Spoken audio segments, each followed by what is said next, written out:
as a transition mark. So I would like to welcome everybody. I think we're about 8 minutes in, so I want to be respectful of everyone's time. But welcome to the Made Men National Leadership Think Tank 100-Day Call to Action. This session, we're going to discuss equality, racial justice, and police.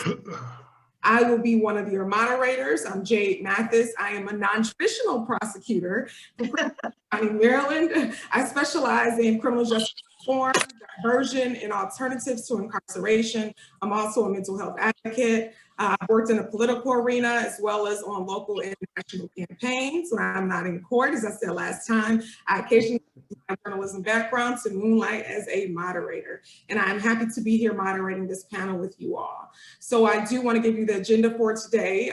We are going to start off with intros. We'll have the CEO and founder of the Made Men, Dr. Kai Dele, and the president, Marvin Dickerson. Then we will do think tank intros. So everyone that is on the think tank and on the panel, if you can do 30 seconds or less introductions with your name, your title, your respective positions. Then we will have my co-moderator, Malik Boyd, discuss policy with our special guests. We have 3 special guests. We have the Honorable State Representative, Jordan Harris, Democratic member of the Philadelphia City Council. We also have Mr. Bill Cobb, who's a former National Deputy Director of the ACLU, American Civil Liberties Union, and also a member of the Special Committee for Criminal Justice Reform of Philadelphia.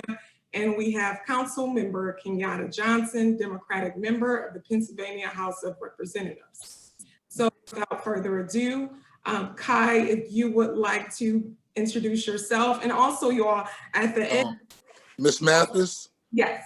Just for the record, in terms of the titles, I represent the 2nd Councilmanic District and City Council, and Jordan Harris represents the General Assembly in the State House of Pennsylvania, serving as the Minority Whip. And so the titles were switched just for the record, that's all.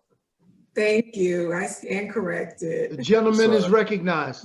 It is so ordered. Oh my God. Well, I'm just gonna start by thanking everyone. You guys are all family, respectively. I thank y'all for taking the time on Friday. I hope all of you received the voting campaign recap from the first agenda that we did. We came into the voting campaign 2 weeks out before vote, and everyone really pulled through because we're just surrounded by incredible leaders. So we thank you all. We have 4 more issues on the agenda to deal with, and this is what we're going to deal with today.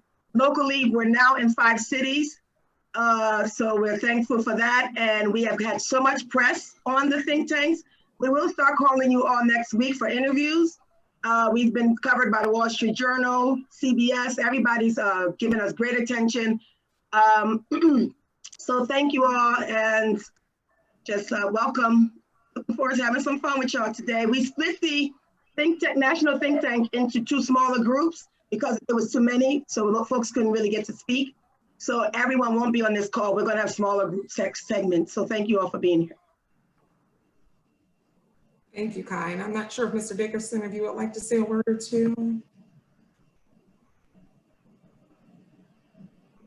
Oh, I saw him on. Yeah, he was on. He'll come back on. Okay. So Malik, if you would like to take over. Yeah, I'm good. I apologize for my tardiness. Did everybody get a chance to introduce themselves? No, they're going to do after you speak briefly. Okay. So one, I'll make it brief. In the former words of Philadelphia Mayor John Street, I promise to be brief no matter how long it takes. First of all, thank you to all of you joining the call. We know that your time is valuable. It's the one resource you cannot get back. So every moment that you spend with us, we appreciate it and honor it. As we know, our country is in a pivotal point, and we're thankful for everyone who engaged on the Made Man Initiative to ensure that Black male voters were educated on the issues, educated on the candidates, and more importantly, that they got out and actually voted. All of us, not just the Made Man, but many different organizations around the country played a role in ensuring that turnout was absolutely incredible in just about every locale. I will take a alley-oop towards the rim, and I'm sure Councilman Johnson and State Rep Jordan Harris will enjoy this one. Philadelphia. We killed it. We did. We brought it home. Absolutely. And so it was great to see not just what happened in Philadelphia, but everywhere we turned. But those of us that understand politics also know that there's much more at stake. If we do not get the Senate, if we do not handle our business with Raphael Warnock and make sure that we turn the tide in Georgia, much of the Biden-Harris agenda, which includes African Americans, will be up for a challenge. And as long as Mitch McConnell is sitting in that seat, we will have challenges. And so the work is not done. And we're thankful for you who are committed to doing the work. I'm excited to make sure that we do our round robins, and then also to introduce Councilman Kenyatta Johnson. We'll have State Rep Jordan Harris as well, Democratic Minority Whip, and then Bill Cobb. And because we think right now, after having conversation with the Biden-Harris transition team and this newly formed team, understanding how to enact policy is going to be more crucial than just being a loud voice in the room. And so we're going to have to be surgical about how we do this. This think tank is going to help the Made Man organization do just that. So thank you to all of you. Thank you so much. We would love to have everyone just introduce yourself briefly, just name, title, so we can know who's in the call. We'll start with Dondré. Good day, everybody. My name is Dondré Whitfield. I am an actor, author, and an activist. I'm here in the best sense of servant leadership that I could think of, which is to, put my real money where my mouth is. My acting is my passion, but my activation is my purpose. So in this space, I'm hoping to activate us in further building our community. And I'm always here to be a humble servant in that way. Awesome, thank you. Can I get the scoop on the next Queen Sugar episode, bro? So, your props, bro. That's what's up. I appreciate you, my brother. The gentleman is further recognized. Keep up the good work, bro. And I respect that you're using your power for helping our people move forward. So I just want to acknowledge that. Good job. Thank you, my brother. I appreciate that. Yes, sir. Thank you. Yolanda next. Hey, y'all, I'm Yolanda Trotman. I am in Charlotte, North Carolina. I'm an attorney here, a defense attorney in Charlotte. My practice areas are criminal defense, family, and personal injury, and starting to do some civil rights work here. I'm also a former judge. In that capacity, I created a nonprofit called I Speak Now, which became my passion and the reason why I eventually left the bench and went back into private practice. And I have a podcast called The Conversation. So doing a lot, but there's a few people here on the call from Charlotte, but we are definitely making some moves here, especially in light of this most recent election locally. So. Thank you. I'm just gonna go down as I see it. We'll go to John Ham. Good afternoon, everyone. As mentioned, my name is John Ham. I am the Community Engagement Director for the Urban League of Central Carolinas. That's in Charlotte, and we are one of 90 affiliates of the National Urban League. Just happy to be here today. Thank you. Kareem? Good afternoon, everybody. First of all, I want to say, good to be in this space with y'all. I'm inspired by everybody on the call, so thank you. My name is Kareem Latif. I'm Senior Manager of Culture Marketing at Pernod Ricard. And if you're not familiar, Pernod Ricard is like the second largest alcohol beverage company in the world. So I head up the culture marketing department, and I'll be working closely with everyone here on the mental health initiative within the 100-day call to action. So happy to be here. Thank you so much, Kareem. Mr. Hatcher? Michael Hatcher? Good afternoon. Good afternoon.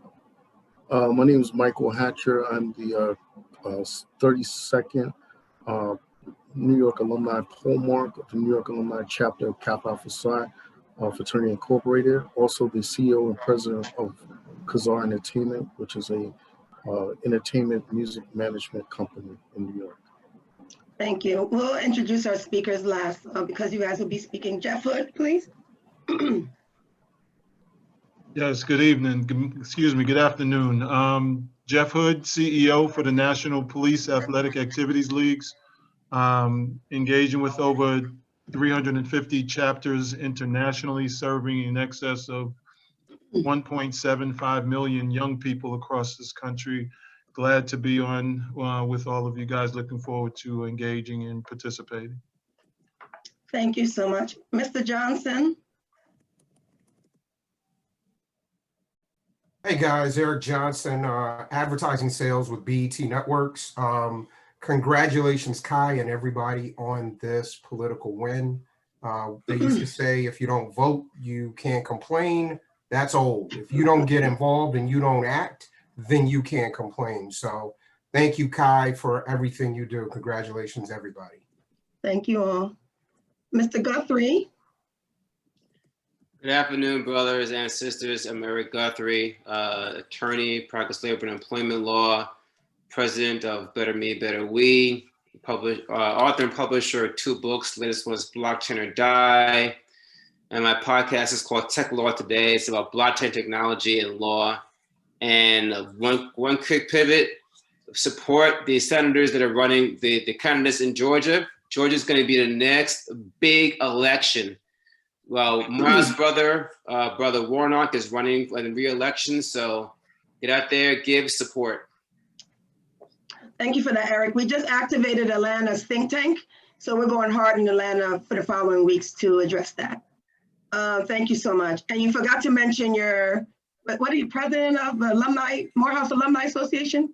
I'm the vice president and on the board of directors of the Morehouse College National Alumni Association. My region is from Pennsylvania down to Virginia.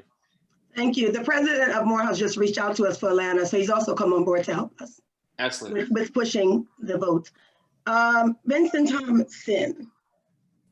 Hello, everyone. I'm Vincent Thompson. I'm Communications Director for Philadelphia City Councilman Kenyatta Johnson. Thank you very much for our participation. In any way that our office can be helpful for the made man, just let us know.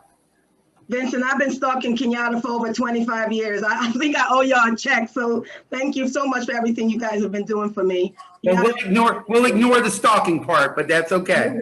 We'll ignore that. Okay, but thank you very much. Appreciate it, everybody. Thank you very much. We have Dr. Pamela. Is she speaking? Yes, this is Dr. Pamela Key. How are you? I'm here on behalf of Key Global Group in support of William Cobb, and I'm looking forward to continued success. Please excuse the environment. I'm a little under the weather, but would not miss this for the world. Thank you. We send you positive energies. Thank you. Thank you. We have Chuck DeBro. Charles.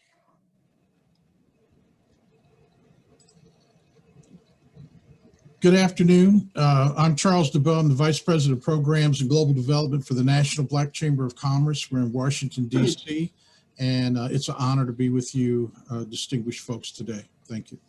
Thank you. And we have Mr. Oluwadebo, one of our national partners and sponsors, and also a national think tank member. Olu. Good afternoon. My name is Oluwadebo. I'm the Principal Partner and CEO for IBS Management and Consultancy Services, a local DC-based minority-owned international consulting firm. Honored and happy to be part of this think tank, and I'm looking forward to participating and self-actualizing. Thank you. And last but not least, my sister, Jennifer Santiago. Oh my goodness, you're an attorney too. Yes, I am. Good afternoon, everyone. Jennifer Santiago. I'm an attorney here in Philadelphia. Super excited to be on this call. And Sister Johnson, Yolanda, Thornton, there is nothing wrong with prosecutors. Not all. The right ones. She took her earrings off for that one. So. Exactly. I have a myriad of experience having been a prosecutor, criminal defense attorney, doing personal injury, both on the plaintiff side, and now I'm back actually doing insurance defense. Excited to see my councilman, Mr. Kenyatta Johnson. I am president for the National Panhellenic Council for Southeastern Pennsylvania. And before I get off, I need to give a quick to my brother, my frat brother, our Democratic whip, Jordan Harris, because he was recently reelected into that position. Sup, Soror? Sup, Soror? Hi. So gotta shout that out. So thank you again, Kai. Super excited to be here and for everything that's going to come forth from this meeting. You can't take Black folks nowhere. Thank you, my sister Jennifer. Thanks for showing up. If I did not shout out my brother, who's going to? You know, it's all about the blue and white love. I love it. I love all y'all. Thank you. I don't think we missed anyone. Again, we cut these groups smaller so everyone could speak, because last time got a little congested. So I think I'm going to hand the mic over to Malik, and we can start the conversation. Malik, also don't forget to talk about the white paper as well. Thank you. Is Malik here? He's on mute. You're on mute. Here we go. Can you guys hear me? Yeah, we can hear you. All right, so I'll start with the white paper first. Part of the phase 2 or phase 20 initiative, depending on how long you have been with the Made Man and Dr. Kai and her vision, we decided to work smarter and equally as hard, knowing that the political landscape is very sketchy at this point. Even though we have a win in the White House, there's still a lot of work to do. 2024 stands to be a very, very crucial year. The Brookings Institute says right now that by 2040, if we do not reverse course, African Americans will have a median wealth income of $5.46 per household. That's compared to 97% on upwards of our white counterparts. And so understanding that economics moves the day, whether it's just politics or the commercial corridors and business, and even social justice, because we understand, quite frankly, prosperity tends to police itself. And knowing how prosperity does that, we need to make sure that we have policy that makes sense. And so Dr. Kai and Jade put together an agenda for us, not to assert the work that has already been done in the space. And so we honor each of you and the great work that you're doing in your local municipalities and around the country. But we're now putting together a policy paper to be presented to the current administration on a warm lead, not a Ice Cube, coded meeting, but literally a meeting directly with the administration and their senior policy leaders who led the Lift Every Voice plan. And Bill Cobb can speak more to that and the work that he has done already in that space. But this policy paper and white paper will reflect the needs of our communities in these specific locales and what resources we will request, not just from the administration, but support, whether it be party lines or the like, to ensure that we get it done in our home base. To Dr. Kai's vision, I think it's great to have Councilman Johnson and State Representative Jordan Harris on the line, both leaders, extremely powerful leaders in their own right, but understanding the joint relationship between city and state as we talk about criminal justice reform, police reform, and some of the issues of the day is equally as crucial, because we don't want to take a bazooka and point it at the wrong target. No matter what caliber weapon we have, we want to make sure that we're always hitting the right targets. And so I'll start with Councilman Johnson. We'll go to State Rep Jordan Harris, and then we'll talk policy and advocacy with Bill Cobb and his work around the country. And so, Councilman, I'll leave it to you to kind of break down where we are in Philadelphia. Obviously, Walter Wallace Jr. was a hot ticket topic during the election. Unfortunately, it's one of the many issues that we've had in the city, but you and Representative Jordan have been doing great work around moving the ball forward. So can you talk about where we are and then the relationship between city and state and how effective it can be when we're working on a collective agenda? Absolutely. First and foremost, I want to thank Kai for her hard work and her dedication for just always making sure we address issues that are pertinent to Black people. And so, Kai, our relationship go back to, like you said, 20 to 25 years. And you have been very consistent around making sure we're addressing the issues and concerns that are having an impact on the African-American community.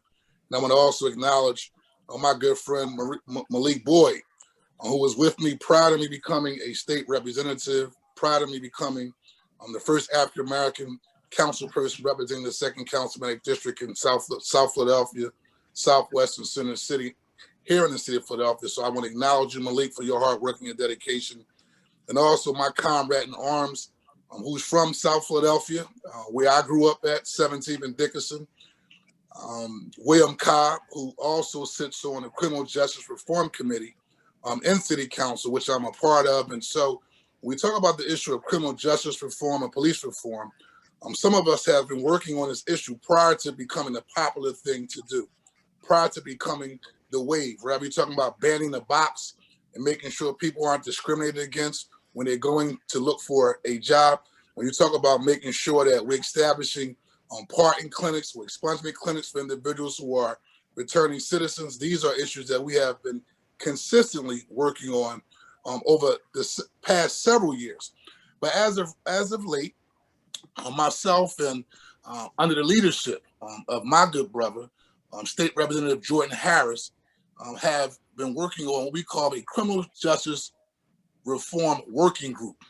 The leader is State Representative Jordan Harris, but it consists of elected officials from the General Assembly of Pennsylvania and members of City Council. And this working group started after the death of George Floyd, where that police officer stood on his neck for 8 minutes and 46 seconds. And so State Representative Jordan Harris said, listen, we don't want to do another rally. We don't want to do a protest. We want to focus on real policy change. And as a result of that working group, we have launched several initiatives on the city council level, as well as several initiatives on the state level. So I'll talk about some of the things that we've done in city council thus far. Most recently, I had a bill signed into law called the Let Philly Breathe bill.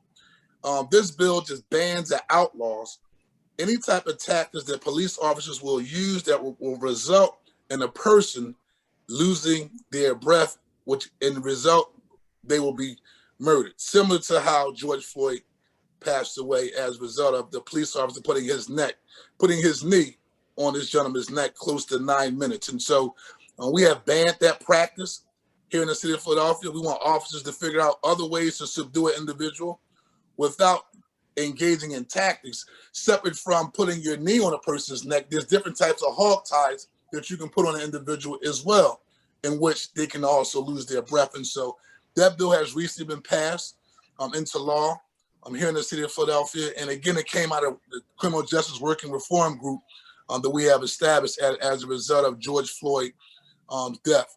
But also we are creating a new civil oversight commission with subpoena powers and investigative powers as relates to any type of incidents that take place that people deem unjustly and illegal by the Philadelphia Police Department. That bill was on our recent ballot during the November 3rd election. It was passed unanimously, and so now we're in the process of establishing members to sit on the board. And the whole purpose is to make sure that when police officers act in a way in which we deem is illegal in an unfair manner, there's a level of oversight and accountability. And the last piece of legislation that was also on the ballot that came out of the Criminal Justice Working Reform Group, and this is a big one. This revolves around the arbitration process that governs the Philadelphia Police Department and the administration here in the city of Philadelphia. And so the reason why it's significant is because when we negotiate our contract with the Philadelphia Police Department, what we compromise on and what we do not fight for allows, most importantly, it empowers and emboldens them to act in the manner in which they act.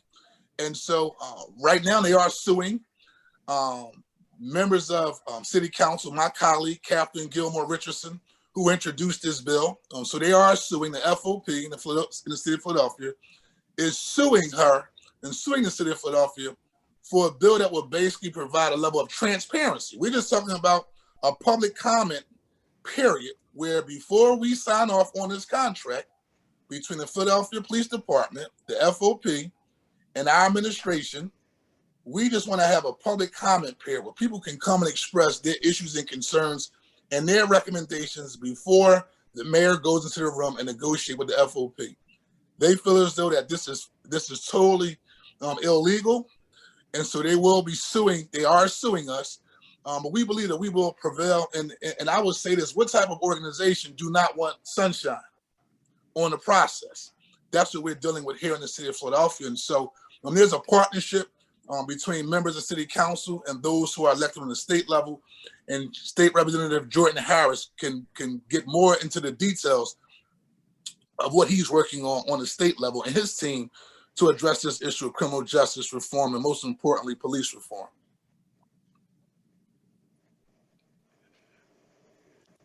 Good afternoon. I'm State Representative Jordan Harris from the 186th District. Thank you so much for having me with you this afternoon. This is an issue. It's hard to quantify the importance of this issue. You know, the bedrock principle or foundation of government is when folks consent to allow the government to have authority over them. When you elect me or Kenyatta or other elected officials like the former judge, that means that us as citizens have acknowledged that we are giving up our authority to these elected officials.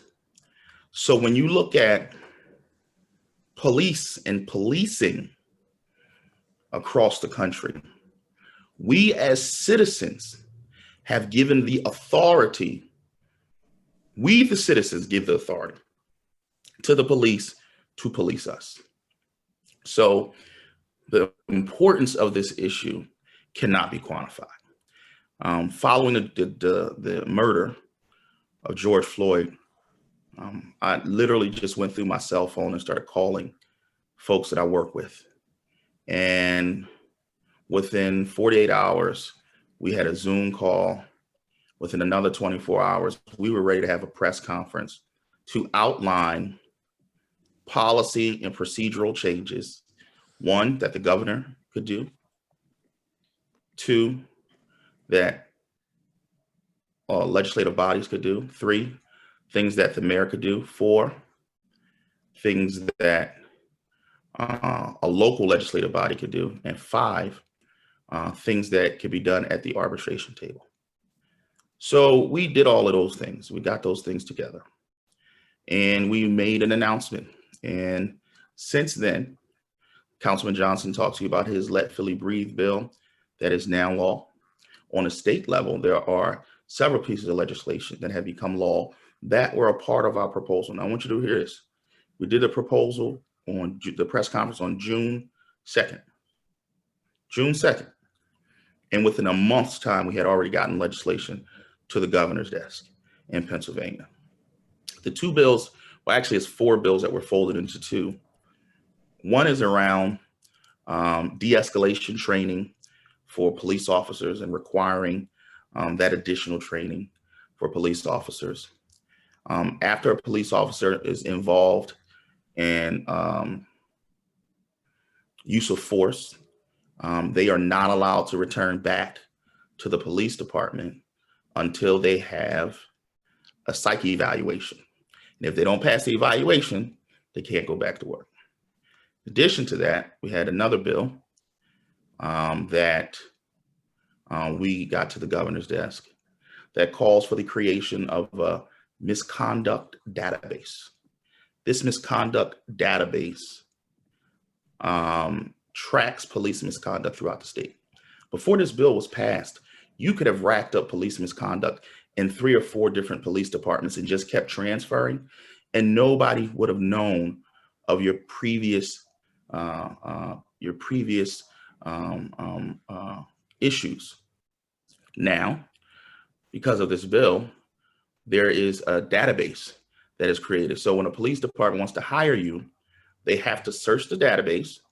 And if you have misconduct charges, they have to sign a waiver saying that they know about your misconduct charges, but they still want to hire you. Our thought and hope is that police departments will look at that and not go through the trouble. So, and if they do, well, now we see, now we know. So it's about transparency. So those are 4 of the things that we've gotten done so far.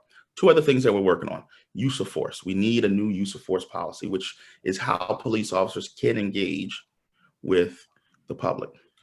Walter Wallace Jr. was shot and killed here in Philadelphia as his mother pled for his life. He had a knife. He was having a mental crisis. There was no need for him to be killed. There was a lot of non-lethal force that could have been used. We need to update our use of force here in Pennsylvania. The other thing is we have something called Act 111.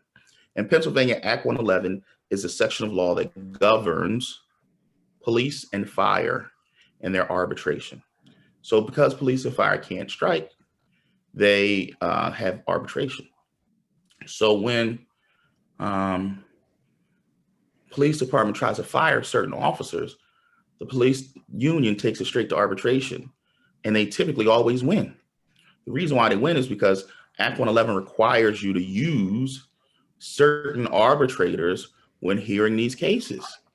And not only that, but the municipality is the only one paying for arbitration. There is no cost sharing. So it doesn't even cost the union anything to put up these arbitrations. So so they don't care. You don't have to take it seriously. You just take all of them to arbitration and try to win at arbitration. So those are just some of the things that we're working on. But I want people to think about that. Like, we allow government to have authority over us. So we should be telling government what they can and can't do. Cool. Representative Harris, we appreciate your leadership and the great work that you have done, not just around the immediate issue of George Floyd, but the continuous push for change. And so part of this next phase is bringing this group into an advisory space around policy and ensuring that our local chapters, as those think tanks work to create suggestions for the white paper, that we're also understanding policy initiatives that have passed, bills that have been enacted that work and are working. We want to know why they're working and how to enact them in other municipalities and push them to create uniformity as much as we can across the local cities and states. And so not only do we thank you, Councilman Johnson and Representative Harris, but we look forward to gaining more information about the work that's being done and what has been done so that we can duplicate some of these bills across the country. William Cobb, the mic is all yours. Your work has been phenomenal in the advocacy effort. You have ensured that the narrative is front and center, and that the politics, or at least the pomp and circumstance of the politics, are taken out of this issue of criminal justice and social reform. And so I'm going to ask you to talk about the advocacy that has been done, what you're doing now, and more importantly, how this national think tank can get involved at a national level to support this work. Excuse me 1 minute. Malik, I think Councilman Johnson was trying to say something. Sure. No, I was just wrapping up on one other piece of legislation that my colleague, Councilman Isaiah Thomas, recently just introduced in City Council that I'm a co-sponsor on. And it deals with unlawful vehicle stops. And I think it's important to put that out there because a lot of times, particularly, that's probably, I don't know if it happens a lot to young ladies that are African-American, but I know as a Black man, right, even as an elected official, right, every time I'm in a car, and the cop is behind me, I perk up.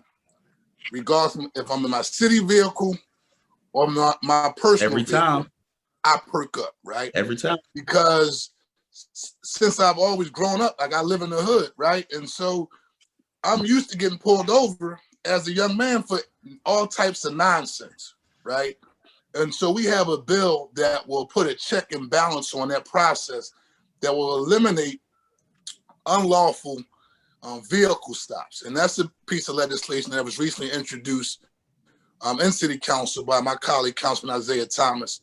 But it's pretty significant because it gears towards this issue that we're talking about around police reform and criminal justice reform. And most importantly, that interaction between Black men and white police officers that usually results in the Black man losing their life. And so that's just something I just wanted to make sure that I put out there as it relates to work that we're doing here in the city of Philadelphia.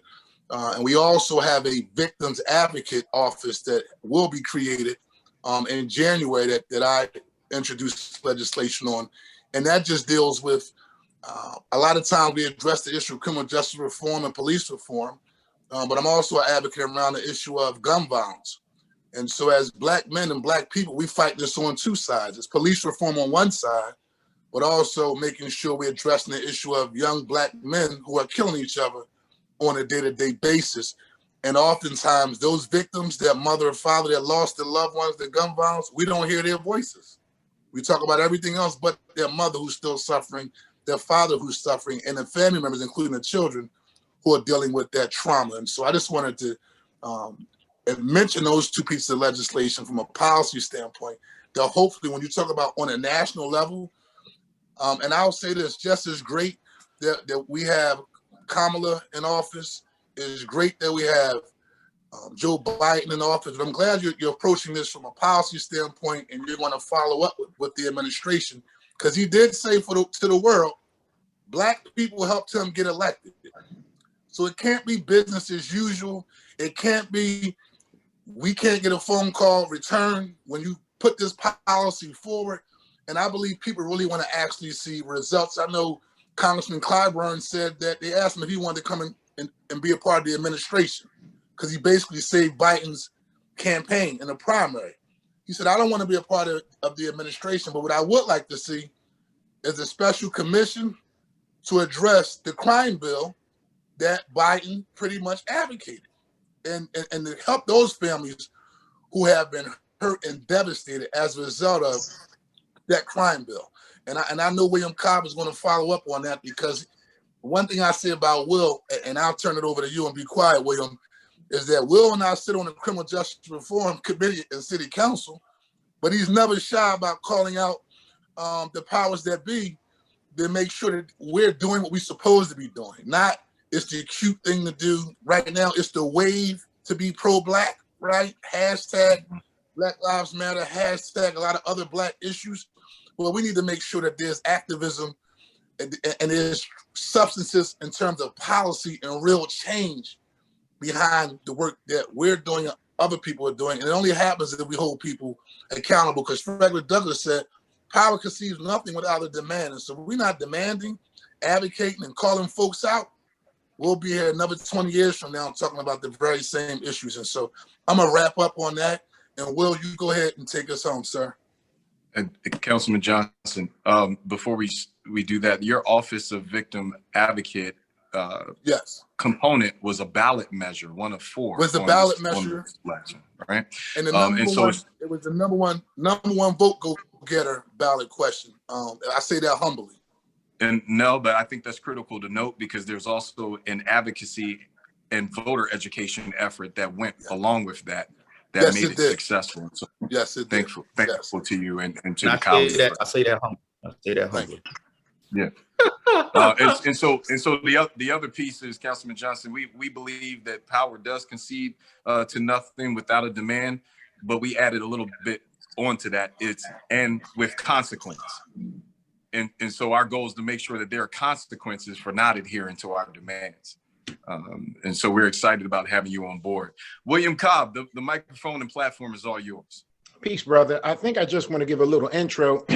And then Malik, because you are pulling me in and having me wear every damn hat at the same damn time, we can go back and forth and talk about how you want me to show up in this space.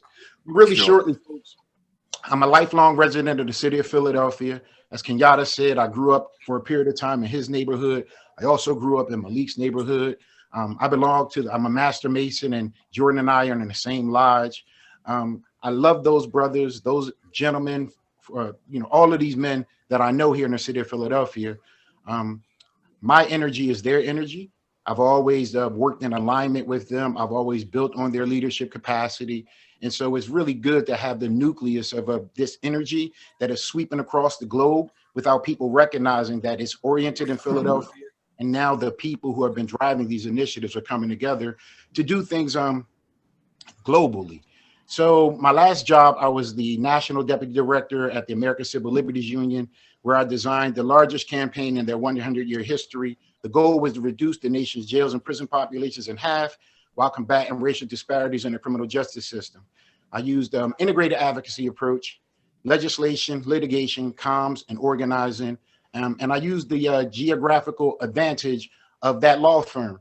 ACLU has affiliates in all 50 states, Puerto Rico, and Washington, D.C. So we just built a program that an individual could touch another individual on the ground who was most impacted by the problem, who was already in front of legislators trying to drive change. I just brought them platform, money, opportunity, and a couple of blueprints after working with academians and other data analysis to find out what were the primary drivers of incarceration in all 50 states. After doing that, I took a break from the ACLU. I started a consulting company. My last client was a good friend and a peer who I recruited and finally convinced to run, Dr. Jamal Bowman, who ran for Congress. I served as his senior advisor. And so with Cobblestone Solutions, I've been helping candidates get elected across the country. And I've literally been rooting them in the community of the 100 million people who are living with arrest and convictions. Kenyatta and Jordan both ran on platforms that were very pro restorative justice and not punitive justice. We are from the same neighborhood in the same communities. Like, these are our family members and our loved ones. So for us, it was easy to actually design and cultivate solutions because Kenyatta indicated something about the gun violence, but I'm all those audiences. I ended up being a victim of gun violence. I ended up shooting people and then going to prison. And then now I'm an advocate and working with people to change these things. So in working, and I know Malik, this is a part of why I've been tapped, is because my relationships with elected officials and their desire to really penetrate Black and brown communities are truly rooted in criminal justice reform policy that Biden has now adopted and written and wants to implement. And it's happening all over the country where now it's not even cool to be a prosecutor anymore. And that's directly related to us changing the narrative, making people think that punitive justice is out and that restorative justice is in. I think I could talk a lot more about work, but I think the better thing would be, Malik, for you to ask me some questions and for you to get the kind of insight that you want the group to hear. Well, I think what is important, obviously, Representative Johnson or Representative Harris and Councilman Johnson have the policy part locked up from the legislative side. But as we begin to have a national conversation and put together a white paper that's reflective of a national perspective from the Made Man organization, you're doing much of that already in the space. So what are some of the best practices because everyone on this call is a national leader.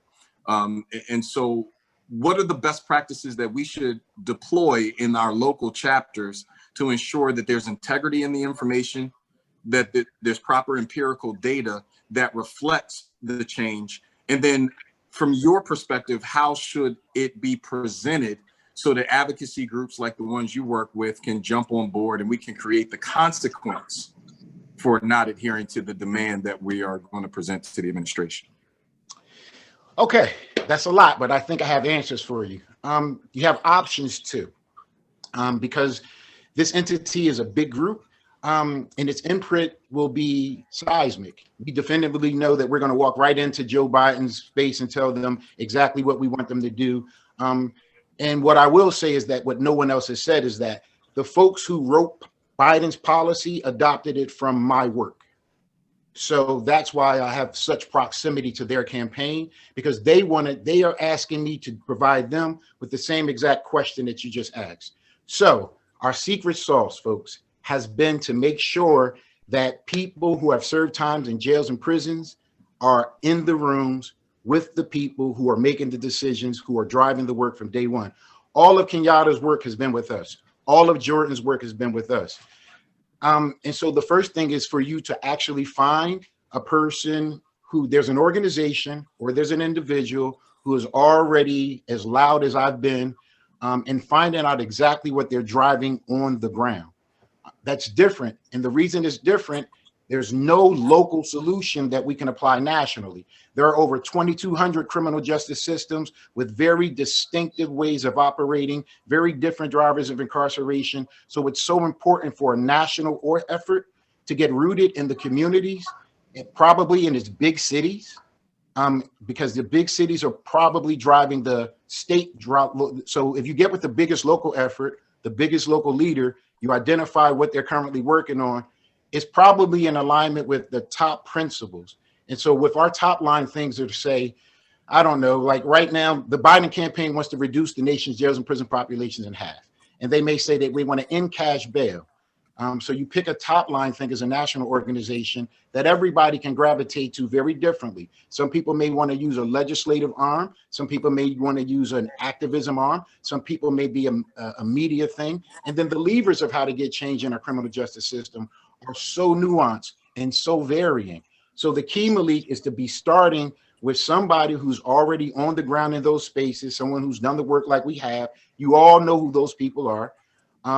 Identifying what they're currently driving, and then us identifying what the top line points are that are, if we already agree with what Biden already has, then those are our issues as well. And then locally, we support what's happening locally, but it's always under one of those particular verticals. I feel like I'm getting very nuanced and I don't want to get too far. So give me some feedback, Malik. No problem. I think it would be great for our think tank members to get involved and start speaking to our speakers and each other and ask any questions respectively. Is that okay? Think tank members? I think that's great. Advisors? Former Judge Yolanda? Kareem? Eric, any of you guys have any questions for our amazing speakers? I don't really have a question more than I have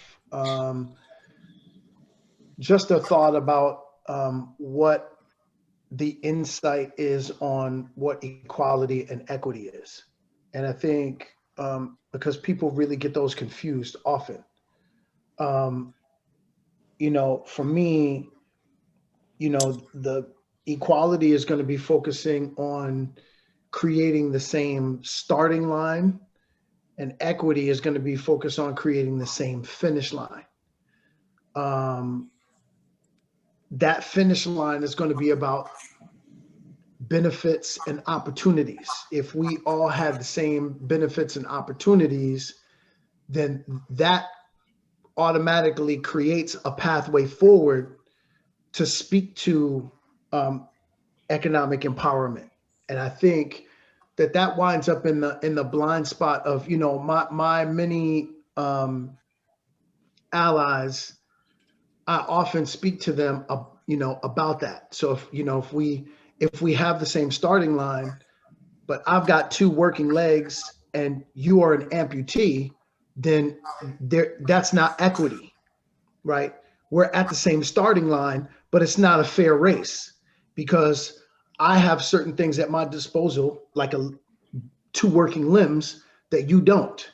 So we have to create an opportunity that allows you equity, which is competing against other folks that are amputees, right? Now that's equity. So I think what happens is that in the blind spot of us figuring out how we create economic empowerment, we have to start looking at that through the scope of what is equitable, what is equality versus equity. So for me, I just want to know from our speakers, you know, is this something that we're looking at through the guise of that particular lens?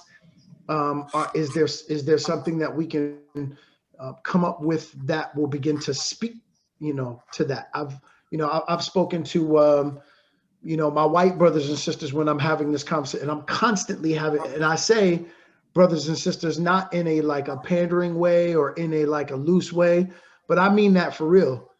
We all have people in our families that some of us have one or two. Some of us have 5. Folks that are in our families that we go, oh my gosh, I can't even believe I'm related to this person. So white folks in this country, white folks in this country right now that fall under that category are our brothers and sisters that right now, while they are our brothers and sisters, they're just not acting like it because they don't have consciousness. You know, when James Brown said, I'm Black and I'm proud, he wasn't talking about color, he was talking about consciousness. So whenever I'm talking to my white brothers and sisters that lack that consciousness, I'm constantly trying to break this down for them in order for them to understand, hey, listen, I understand that you don't understand why someone would break into an establishment and steal something, because the thing that they're stealing is everything that you have access to. It's either in your refrigerator, your garage, your dresser drawer. So there, yeah, it would be ridiculous for you to go and steal something that you already have access to. But you're talking about people who come from underserved and under-resourced areas of our country. And so when you lack those resources, when you lack that access, how far do you go? It's amazing how a person will be willing to dig through a garbage can when you deny them meals long enough. If you get meals on a frequent basis, going into a garbage can would be ridiculous. But try not eating for 2 weeks and see if going into a garbage can to get a meal will be appetizing for you. Absolutely will. So again, my question is to our speakers, is there something that we can come up with on a scale, a national scale, that will begin to speak to filling those chasms?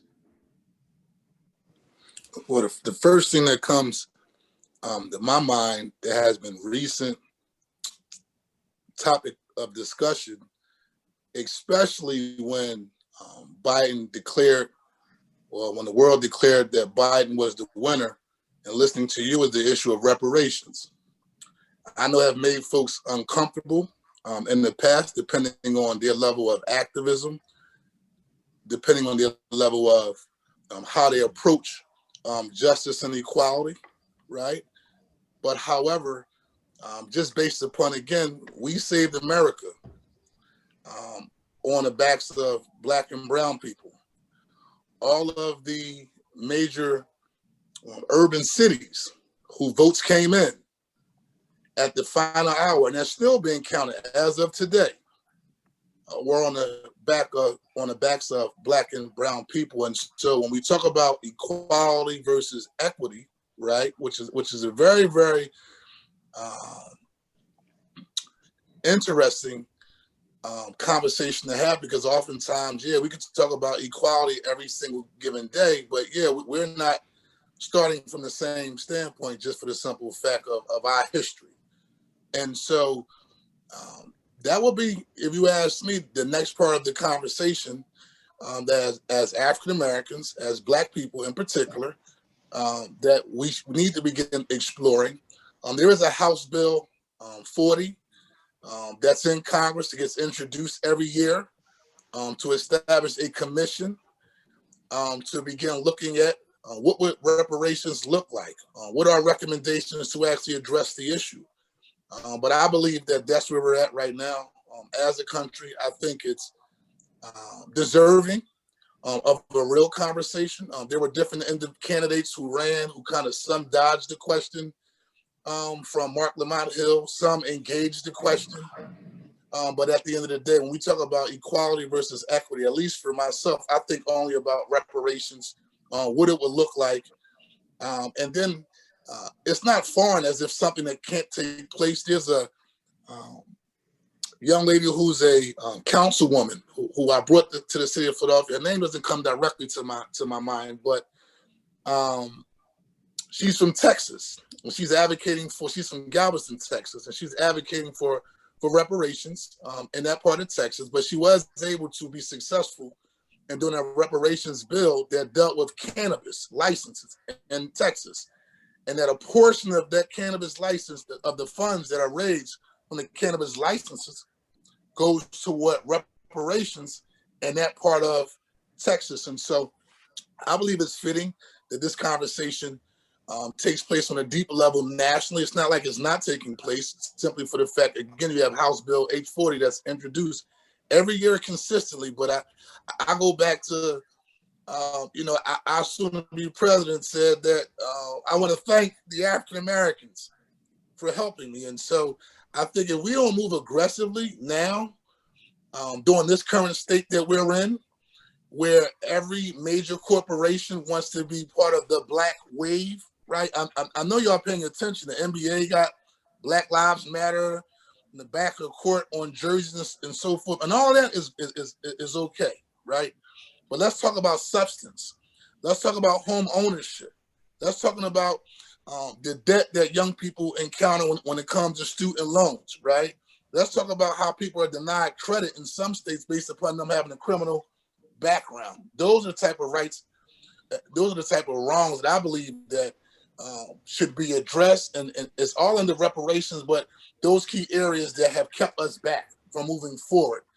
Even when you talk about discrimination as it relates to redlining and credit scores, that stops us from purchasing homes in different neighborhoods. And so that's my thought when we talk about social equity, and it all dovetails into the issue of poverty, which also has an impact on the issue of gun violence that we're seeing prevailing our community, and how we're treated by law enforcement officials as well. And so that's my spin on it. Yeah, DeAndre, I've literally given talks about that on that topic across the country, so I would be really tears. I've already given the answer to that in what I provided earlier. In order to build something equitable and equal, just think about building a foundation.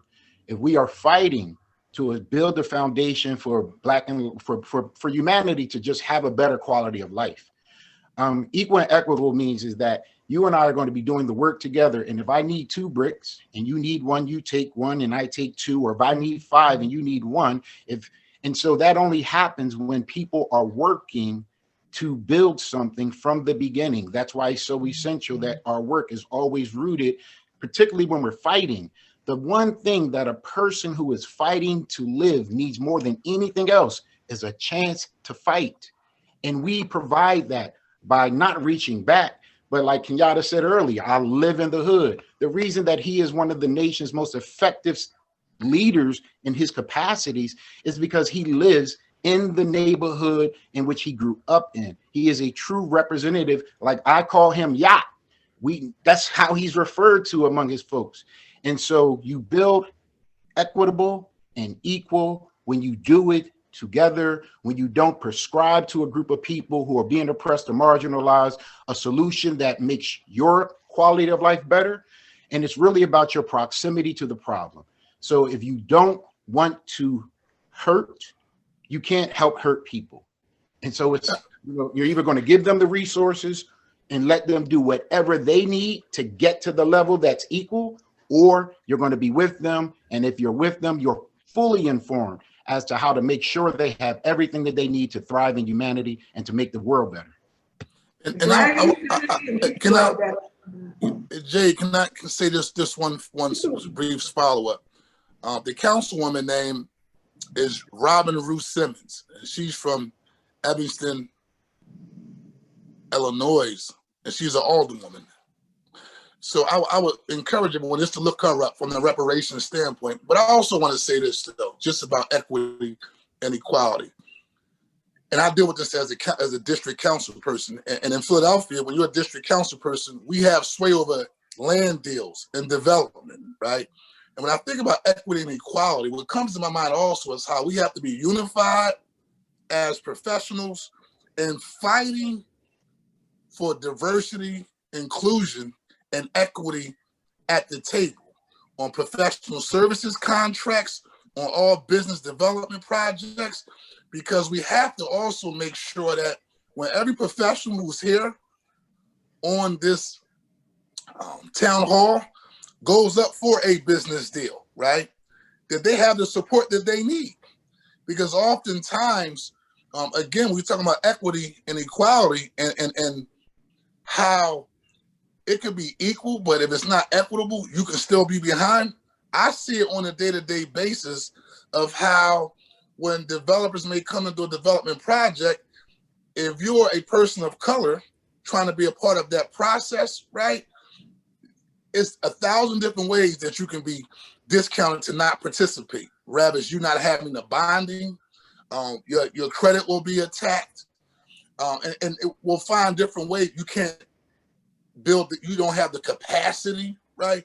And I would say a call for unity amongst us that have each other's back when it comes to building wealth, when it comes to making sure that we all have a seat at the table, because that's the way you level that playing field, and really have to be sincere and passionate about really taking a hit for your fellow Black and brown person that's trying to get ahead and trying to get at the table. You know, when you come to that meeting and I see the brother or the sister sitting across the table, and you will hope that there will be some level of support as opposed to not embracing you to get ahead. And so I had to put that out there because that's a part of what I think about in terms of equity and equality when it comes to just fighting to make sure that at least business contracts that I do in the spirit of Maynard Jackson from Atlanta, to make sure we're building on Black wealth and making sure we have a seat at the table.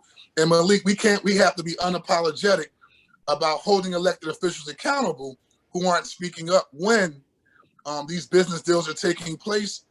But we live in the #1 big city in Philadelphia that deals with the issue of poverty.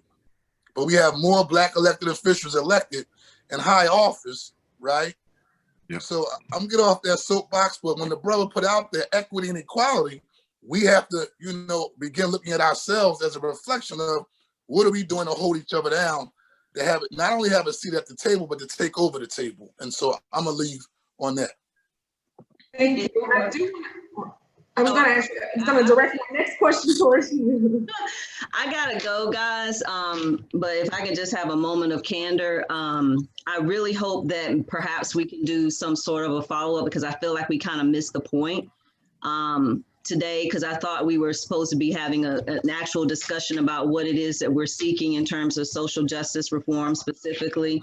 And this is not to the speakers at all. This is not directed to you guys, but I thought that, we're talking about social justice and police reform. I don't feel like we've had a discussion about what it is that we need, because what may be happening in Philly and other cities is not true across the board. So I think if we start fundamentally with what's going on in our cities, then we can have a more in-depth discussion. I just feel like we kind of missed the mark on this. I just think we maybe spent too much time talking about maybe legislative issues and some other things versus us having an actual think tank session. And I just think there's so much talent on this call. I just feel like we kind of missed the mark, and we really. Can I add? No, this is not directed to you. I just wanted to add because I thought Kai when she called us, she said that we're dealing with social justice issues, and I thought cops was killing Black people across the country, and I thought the work that we were doing around trying to save Black people around criminal justice reform and officers killing them because it's relevant, starting from not only in Philadelphia but all throughout our country, was some of the initiatives could serve as a blueprint for recommendations on how other cities are dealing with the same racist police officers, the same injustices as relates to the criminal justice reforms, as relates to the criminal justice system, could be a reference point on how some of the other representatives who are on here are dealing with it in their individual counties or cities. And so I just wanted to put that out there, but thanks for having me as a part of this process. Well, again, it wasn't meant to be disrespectful, Mr. Johnson. I just kind of wanted to finish. My point was that we needed to have a deeper and broader discussion about social justice and police reform because, for example, the way that Philly's government is run is very different from Charlotte. We have a council manager system, which is fundamentally different from how Philly may run. And the way that we can address police reform in Charlotte is very different because we have a council manager system. Our mayor has no power. Our mayor pro tem does. Our state legislator is made up in different ways. So everybody where we are is very different. So what I'm saying is, it was not directed to you, sir. What I'm just saying is that I think for us to be effective when we are having these discussions, I think it's more of a deeper discussion if the rest of the people on the call can actually chime in terms of what they're seeing in their individual cities. There's no dispute that police reform needs to happen across the country. There's no dispute that chokeholds need to happen across the country. But the way the sheriffs work in North Carolina may be the way that may be different from how it works in Wisconsin or Iowa or whatever state. So it wasn't a personal attack on you, sir. Not at all. I'm just Nah, saying. that's cool. I agree, Yolanda. We good. Yeah. I think so. Let me, if I can jump in, Yolanda. I gotta go anyway, so. No, actually what you did, Yolanda, was kind of accelerate the agenda. So I think you're really spot on. Councilman Johnson and Representative Harris were reflective of obviously what's happening in Philadelphia and the city and state partnership that they have. Just a slice of the pie, but a part of the pie nonetheless.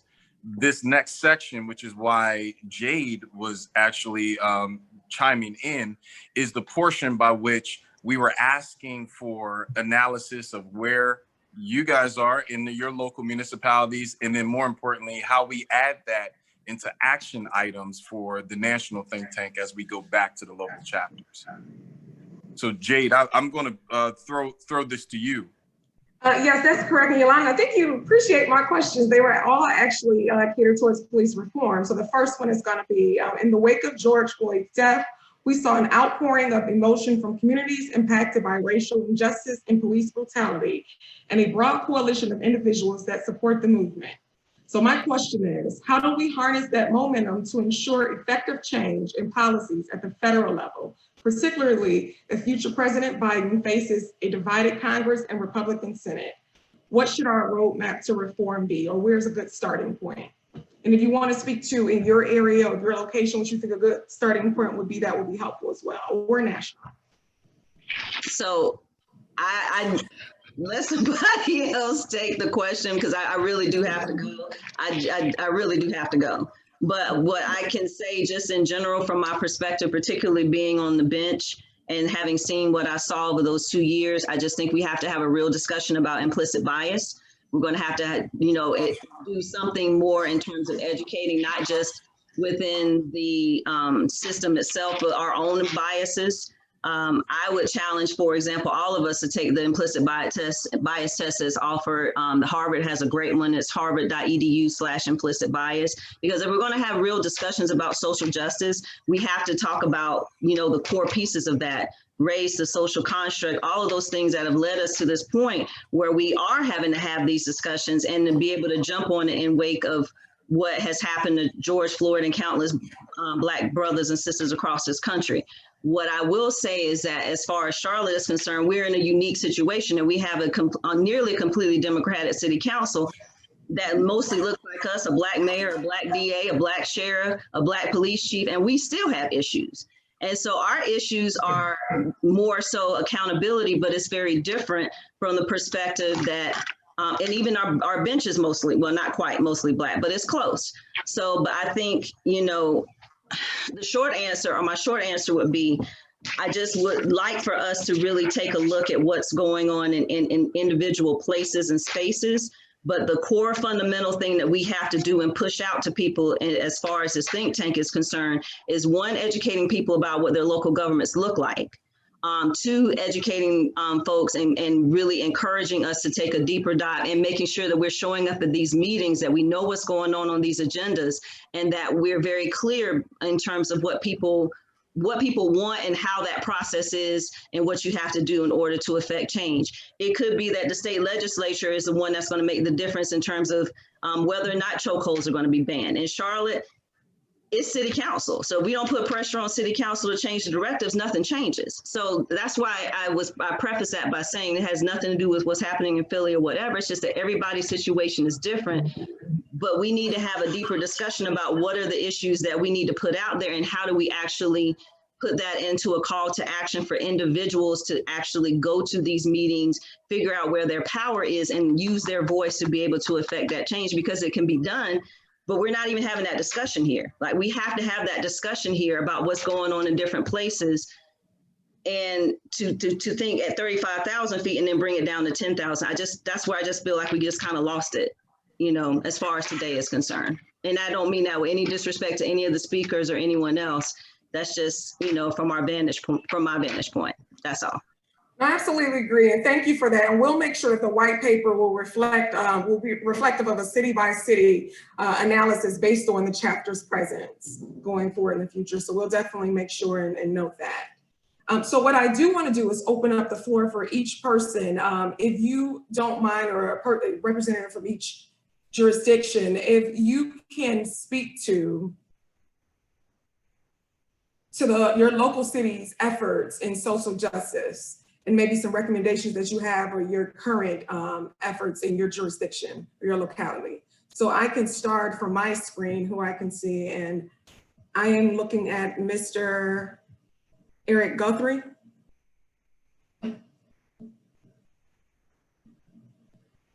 So actually, I was just typing something in the comment field, and that is that, you know, I think what we should do is big picture.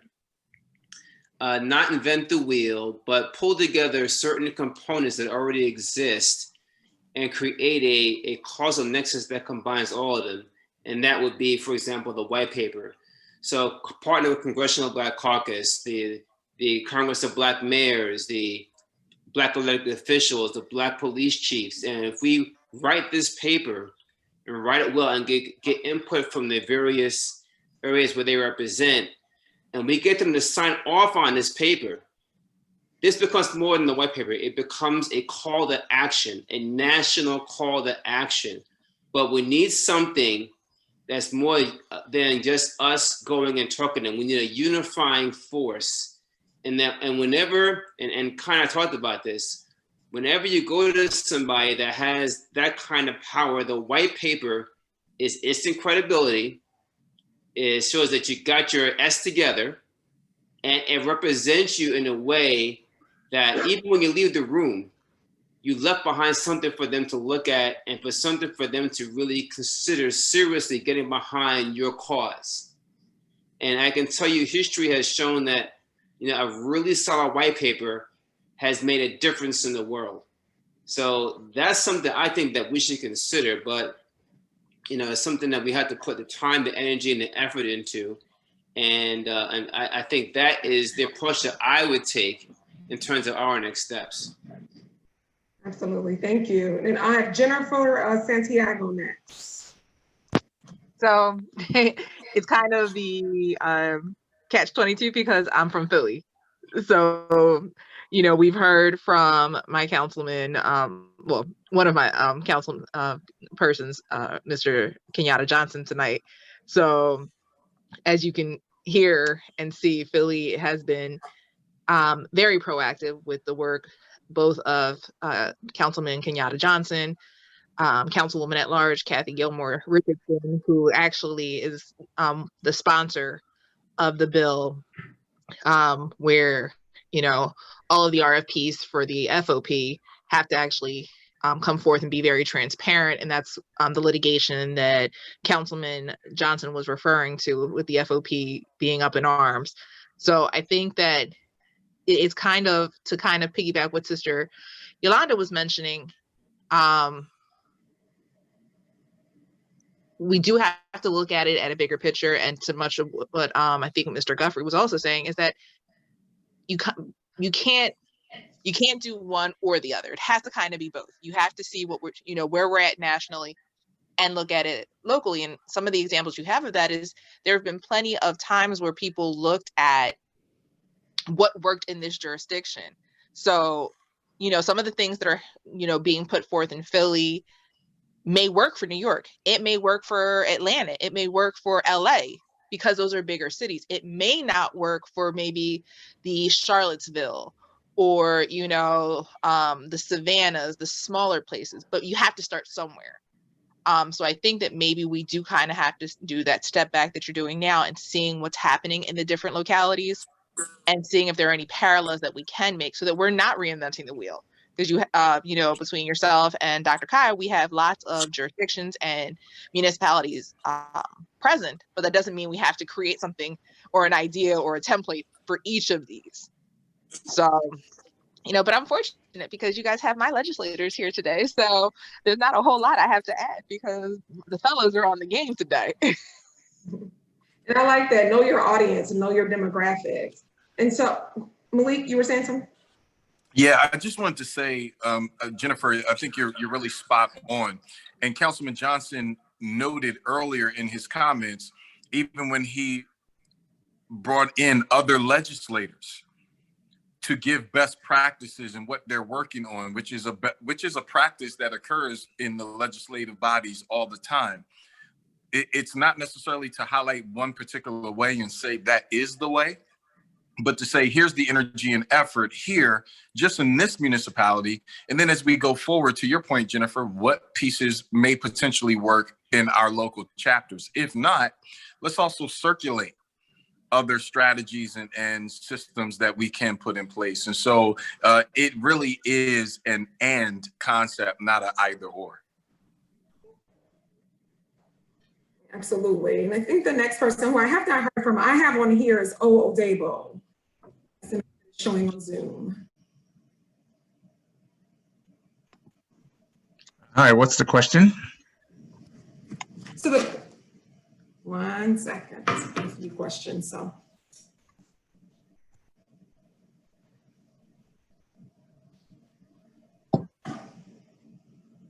So the question is, I'm asking each of you individually to speak to your local city's efforts in social justice or your local municipalities or jurisdictions. Unfortunately, I'm not in city council or involved in a lot of city politics, so my view is primarily just going to be from outside looking in. I kind of straddle between Maryland and Washington, D.C. I spend a whole lot of time in Washington, D.C. For those of you that are not familiar with Washington, D.C., the landscape is probably similar to Philadelphia in that, the city council and a lot of the elected officials, minority / democratic. I think that we share many of the same challenges that Philadelphia has from what I have seen and what I've experienced in the District of Columbia. There's probably not as much of the racial tension between the police and minorities. Certainly there's crime and there are issues across policing. We tend to see that as you start going into the counties, Montgomery County, quite a bit in Prince George's County, surprisingly, considering the demographic there, you think there'll be a whole lot less of that.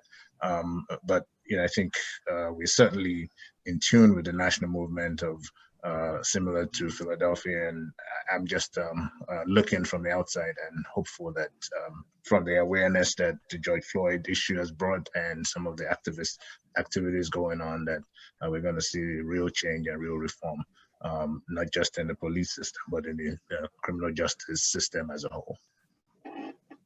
Absolutely, thank you. And I am also your sister in Prince George's County. So. Oh, so yeah, just right next door. Yep, next door. Mr. Kareem Latif, I think you're in Atlanta, right? Are you? Kareem? Yeah, let me unmute myself. Yeah, I'm in Atlanta. I'm in Atlanta, Georgia. Okay.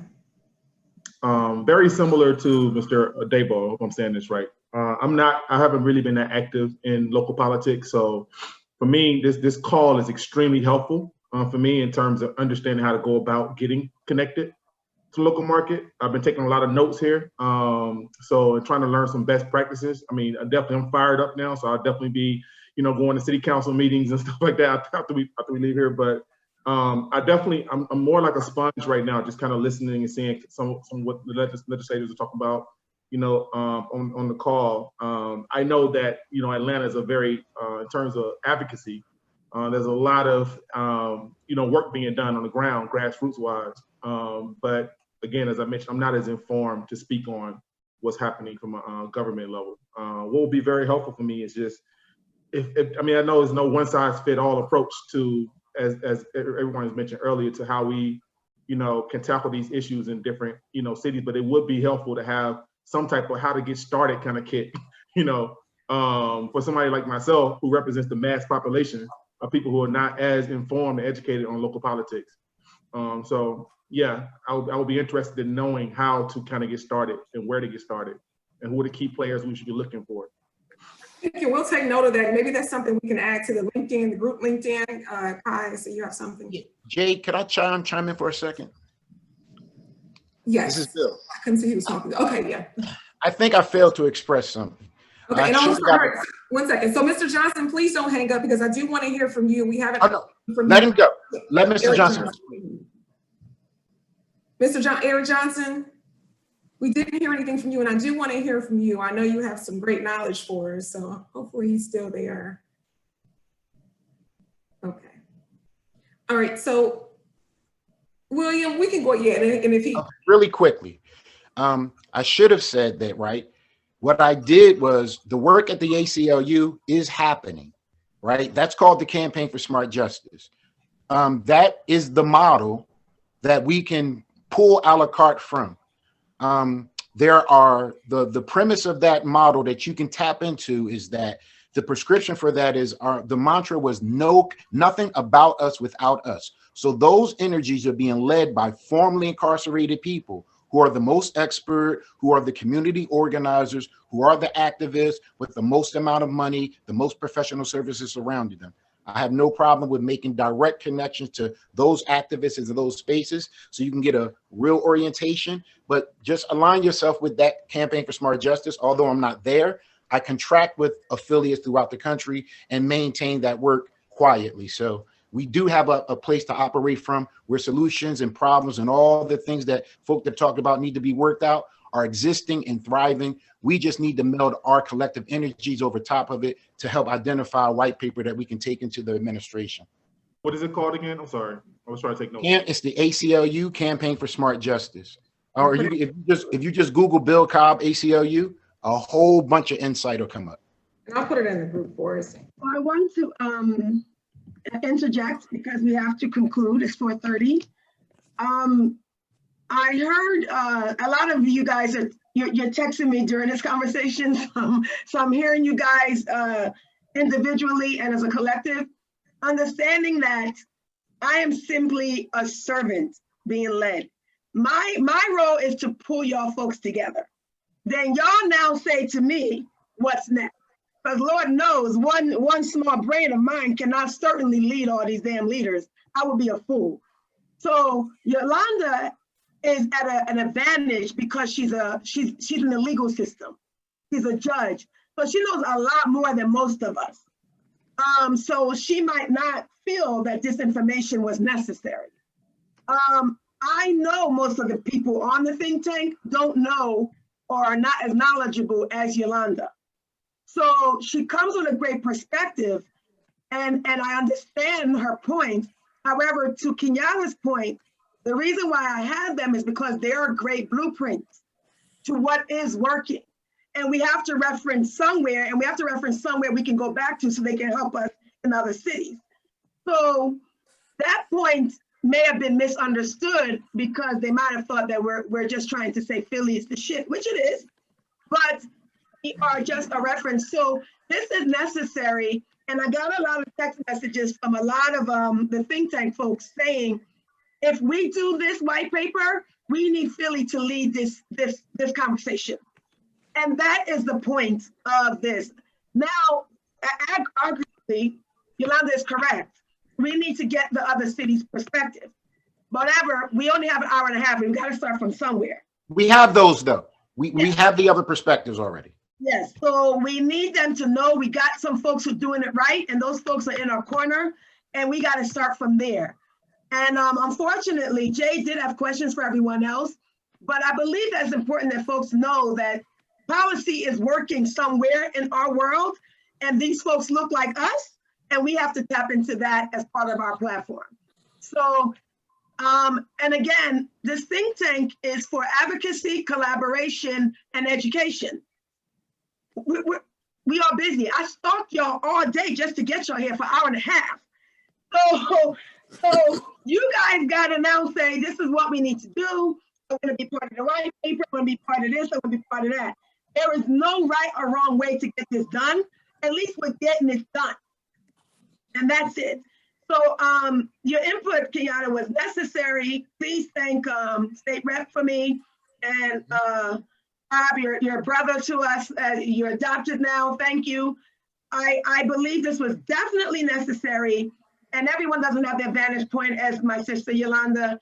So I got great text messages from everyone saying this was necessary and we have to start from here. So the point that we needed to make was made, that we know the folks doing it right, and we're going to get those folks on board here, and the world needs to know that we're going to make it happen. So thank you all. It's 4:30. I think everyone has had the opportunity to say something. I know the policy folks are going to be meeting after this because we're going to start working on the white paper. And the think tank has been grouped into smaller groups. So we'll be just updating you guys on what we're doing and inviting you to at least 2 more meetings. Thanks for having me on, Kai. Appreciate it. Thanks, my brother. I love you so much. Thank you. Appreciate it. Thanks for having me. Everybody. Malik, have a good one. Keep up the Eric, good work. stay on. Eric, stay on. Appreciate you, brother. I can go, Kai. You don't need me. I wouldn't mind you staying on for the white paper conversation. I'll holler at you, Will. I'll call you. Okay, anytime, brother. I want to hear from you too. Yeah, we're gonna have a white paper conversation now, so I'm gonna. I'll have to run. No, thank you, love. Will be helpful. I don't know if maybe it's been sent. That would be helpful. We can get the contact information. Everybody is on the calls. I would love to just stay in touch with people. Kareem, Yeah. feel free to call me, brother. I heard you. I heard your sincere, I heard the sincerity. Feel free to call, get you connected so you can be formidable, brother, anytime. Thank you. Thank you. I appreciate that. Both of y'all right now. Yeah, thank you. Because some folks don't want me to release everyone's information, so I gotta be careful with that. But Thank you. I went to grad school in Philly, so I love Philly. So definitely. Oh, that's even better, baby. Yeah. I'm gonna hook you up, man. Please. Thank you. All right. Take care. Take care. Bye-bye. And Kai, I'll follow up with you with the white paper. I have a few suggestions for that, and I have one. So. Well, we're having a white paper conversation now. If you wanna. I have some recommendations for you. So I do have to run, but I'll follow up. I got you. I'll get you a call this evening. All right. Thank you. Have a good one, everyone. And Mr. Cobb, I'm going to reach out to you. I do want to talk to you. Oh, please, Bill. Okay, Bill. I'll reach out to you. Mr. Cobb in my life, Bill. All right. I'll reach out to you. Thank you. Have a good one, everybody. You too. Thank you. I don't know, Vincent, is that just there to be there? Is these two are not here, Eric and Vincent, right? Kai, I'm here. Can you Kai, hear me? I'm just adding the information so that everybody has it. You got my message. I do enough work in the course of a day. I don't need to add anything more. Bill, no, I'll get dragged in some way, Kai, but I don't need to be dragged in any. I got enough. I got a gun buyback tomorrow. I got enough. So get some rest, Vincent. Get some that's rest. all. Thank you, Don. You do have my information. I'm just typing in if people want to get in touch with us and our legislative director, how you can do that. So I'm just doing that before I sign out. Thank you. All right. I don't even hear what's going on. I don't even know. Okay. Malik, come on. Yeah, I'm still here. I'm here. Okay, so I don't know what to do with these side notes. What do we do with this group chat? So actually, when this concludes, you can download the chat in a text file, which will be great for everyone because then you can just copy and paste literally whatever resources were placed in the call. Okay. That's in your host options post call. Okay. Awesome. All right. So I think it's just 4 of us, right? Yep, we're good. Excellent. We're missing Dr. Olu. He's part of the committee. Okay. And but we have everybody here that we need. So Eric, we've spoken about the white paper as the product that we want to have at the end of this 100-day call to action. Malik, I've spoken to him. Also, Eric, I've shared some of your ideas with Malik and vice versa. And we're missing one person, Dr. Dan, who also had ideas. So we have to put together a committee to get this white paper going. I'm looking for some writers. If you guys know any writers, please submit them to me. I've never done this before. I'm certainly just learning. Dr. Key's not on the call no more? Who? Pam Key that I invited. She ain't on the call no more? No, she's gone. Well, she should have stayed on because that's what she does. Oh, okay. Oh, So yeah. we're looking for a writer for the white paper. But let me let Malik and Eric speak about the vision, and we have a timeline, and how do we get this to the next level. So Eric, I'll start off, and then I'll let you hit the grand slam and take us off the bases and bring us home. We're blessed to have both Eric and William Cobb on the call, because there's a multi-pronged approach which both bring tremendous value on this. Will already knows the policy folk that this has to get to in the Biden administration. He's been working with them for years. They're my mentees. Yeah, so it's important for us to have him in here, because it's going to make it a soft landing for whatever paper we put together. I do believe that much of what he has from ACLU and what Eric will guide us to will be the meat of the ask. But I do think what is important is part of the white paper has a comprehensive city by city analysis of what's occurring and what needs to be done. Because to Yolanda's point, individuals that do not feel that their city was prioritized in the white paper, we will not have the buy-in needed to gain the advocacy effort on the ground. Correct. And so I believe that, yes, it's going to be best practices, historical context, current application, where we need to move forward. I understand that as the body of it, but at least a section must be driven to every local chapter that Made Man has a footprint in, where they are, where they stand, what they need. Because that's also is going to make sure that the Biden administration understands that this white paper group, and quite frankly, your leadership, Kai, it doesn't have fingers so big that it can't touch the ground, because that's what's going to be needed to move this dial forward. Just correct you one thing, our leadership, I keep telling you, I have to be the least intelligent person in the room. So don't be following me. I got you, but truth be told, a lot of Black men on this group and in this organization would not have met each other if we did not get connected to this thing called Made Man. None of us thought about it. You did. And so we're here. So we're just acknowledging the presence.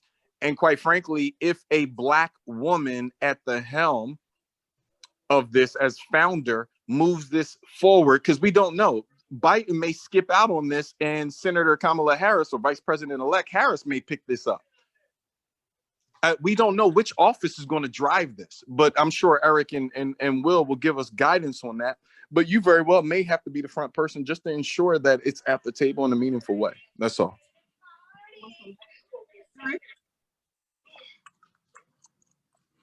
So I thought the comments are very good from Malik. The only thing that I think we should consider is, including every city, it may be drilling down a little too deep, but there's got to be a way we can.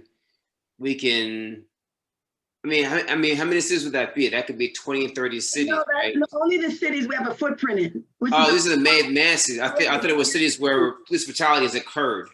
No, Made Man cities, because Made Man wants to be a part of the overall task force and get around the table. So how many cities does that entail? How many cities does that entail? How many? Between 5 and 7 max. Okay, cool. That's more doable. Yeah. But I think then the question is, do we use what we're doing here to create a marketing tool to open up more cities for the organization, right? Do we say, okay, we're in Philly, we're in Charlotte, we're in DC, but are we in, some of the cities where some of these atrocities are happening, and that becomes kind of a rallying cry to create a Made Man organization there. We don't need to have the big, hoopla event that you have in all these cities, but it could be developing a chapter. I don't know. That thing is something that you have to really kind of decide, because you're more the administrative / marketing arm of this, but that is a potential that to grow the organization when cities where otherwise you would not, have created a chapter. Wow. But other than that, I think that, and I sent over a link to a white paper. I guess kind of quickly research while we're on the call. I sent it to all of you because I didn't want to derail the meeting. It's not going out. I don't know why. Oh, I know why. It's only on Jade. Okay, so that's an example of a white paper that addresses police brutality. Now it's 14 years old, and this is not. And I just skimmed it, so I'm not endorsing it at all. But from when I looked at it, it looked like it was pretty well put together. It had a good abstract. It had good citations. That's the kind of model that we're looking at now. I say we pull together 6, 7, 8, 10 of them, whatever. Find out what is missing, what we can add to the mix, how we can make it better. And then just build off of those, those prior actions. And we would cite them, of course, and the data that other folks have on this call, we would definitely use that. Because, good Lord, since that white paper, we've had, 20, 30 deaths at the minimum due to police brutality? So in 2006, it wasn't even as hot and heavy as it is in 2015, much less 2020, right? So the stakes are higher. The stakes are higher. Our actions have to be higher. We had to really attack this, I think, in a cohesive manner. And the one thing that I haven't seen anyone do, which I mentioned earlier, I haven't seen anyone combine CVC and the mayors and the police chiefs and the black prosecutors or attorney generals. I haven't seen anybody loop everybody together. Everyone's kind of in their own silo. And that's how we lose. We feel that we could be a vehicle for that because we're a hub, we're a bridge builder. Exactly. And the ground jewel of our hub is the white paper, and of course our minds and our drive. But that's the physical manifestation of what we want to do. I love that. I think that should be part of our overall goal. Just to catch William up a little bit. I know we don't have much time. I actually have to go as well. But William, so we did this 100-day call to action was created late October. Folks were calling me. I was like, okay, I don't know what we have to do, but let's just at least start talking. So I now called a bunch of my leaders. Eric is on our board. Malik is also on our board. And listen, what do we do? Let's create a national think tank. And then we have now 5 local think tanks, one in Philly with about 15 leaders, one in Detroit. I watched all the videos. Okay, and Atlanta, and Chicago, 2 more cities, Charlotte, and 1 more city, I forget the last city.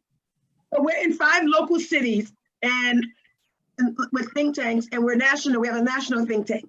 And we're only meeting 5 to 7 times during this 100-day, locally, individually, nationally, to address the agendas. And our call last week, 2 weeks ago, I called Eric and I called Malik. I said, after this 100-day call to action, what happens next? So they now said, we need to develop a white paper. We need to make sure we're at the table and we have access to the table, but let's see who wins. Now we saw who wins. So now we're going to do this white paper and submit it with this committee as the authors, and then the think tanks as the contributors. Thank you for that. Now I know why Malik has me here. Right. Cool. So, now I'm gonna be now, but I can be my full self and let everything go. Okay, good. Right? I can add the cheat code now. Oh, there you go. We're all about cheat codes. So I just want to hop back in because I felt so inspired and led. I was like, let me make a phone call. So brother, Greg Mathis Jr., he's been on the Hill for over 10 years. He does policy. He is interested. He said he will volunteer his services and help out with the white paper. He's done a lot of them in the past. So perfect. We need him. We can just, his time, with the new administration, his time constraints are going to be very, very strenuous. So if you guys can kind of just get together and, the topics or whatever you want covered, and Kai, we can follow up. But he said that he will volunteer that service. So my recommendation is a cheat code. My recommendation is a cheat code is this. Have you looked at so I know the answers for criminal justice. I mean, for the things that I'm expert in, I don't know it for the other things, but for criminal justice, it's already done. The person who's advising them is SEMA. Whatever she wrote is exactly what we're doing, because it's what I already wrote. So what you do is you take a look at what they're doing, and then the places where you want to operate, we're going to prescribe whatever outcomes that we want to produce in conjunction with the solutions that they're never going to go away from that. Like that would destroy their relationships with the community that is really fueling them policy-wise. So I recommend that we stay right there where they are with whatever SEMA has put on paper. I can even ask her to send me something else and tell her I'm building a white paper so I can get cooperation from the decision makers to make sure that we put together the best presentation, but also that it not come in warm, but it comes in hot as hell, because they're asking me to provide them the same thing. And so instead of actually giving it to them independently, which I have no desire to do so, we just give it to them throughout this group. And so literally, I think I know what to do for CJ, but for the other solutions that you all may have in terms of education, in terms of entrepreneurship and business, those are not my field of expertise. But I know what we can do to say to them, for criminal justice, we're in these spaces with these partners, and we're going to produce these outcomes over this amount of time as made men. And that can be whatever the hell you choose, as long as we frame it under the verticals that are already existing. Makes sense. I think that's what Eric is talking about, looking at what's been done and finding loopholes and then creating our masterpiece. But to stand out, Eric is saying, let's make sure all these other folks sign off on this. Those 5 groups you mentioned, the caucus, the National Black Caucus, the Black Mayors, Association of Black Mayors, Association of Black Police Chiefs. I think there's a Black Federal Prosecutors. There's also Noble. Noble also be a good organization to sign off on it. And now that way, we've done something that no one's done before. We pulled together some of the major players in policing and legislative authority at the state and local level, executive level, being mayors or executives of their city. Even, well, there's only 1 or 2 Black governors, but Black governors. And we've done something that no one's done before. We will make an alliance that will be the strongest alliance that will have ever addressed this issue, period. Eric, I'm going to curtail it just a little bit. Those organizations all work on these sorts of things, but they work on them in bigger coalitions because independently, they don't have enough capital, social, political, or economic to move the agenda. So like all of those organizations, I work with them. And then also the politics and the orientation of so those are great groups for the Biden before. Now he is being held accountable by 100 million people living with arrest and convictions, many who live in Black and brown neighborhoods and communities that do not have quality relationships with institutional leaders.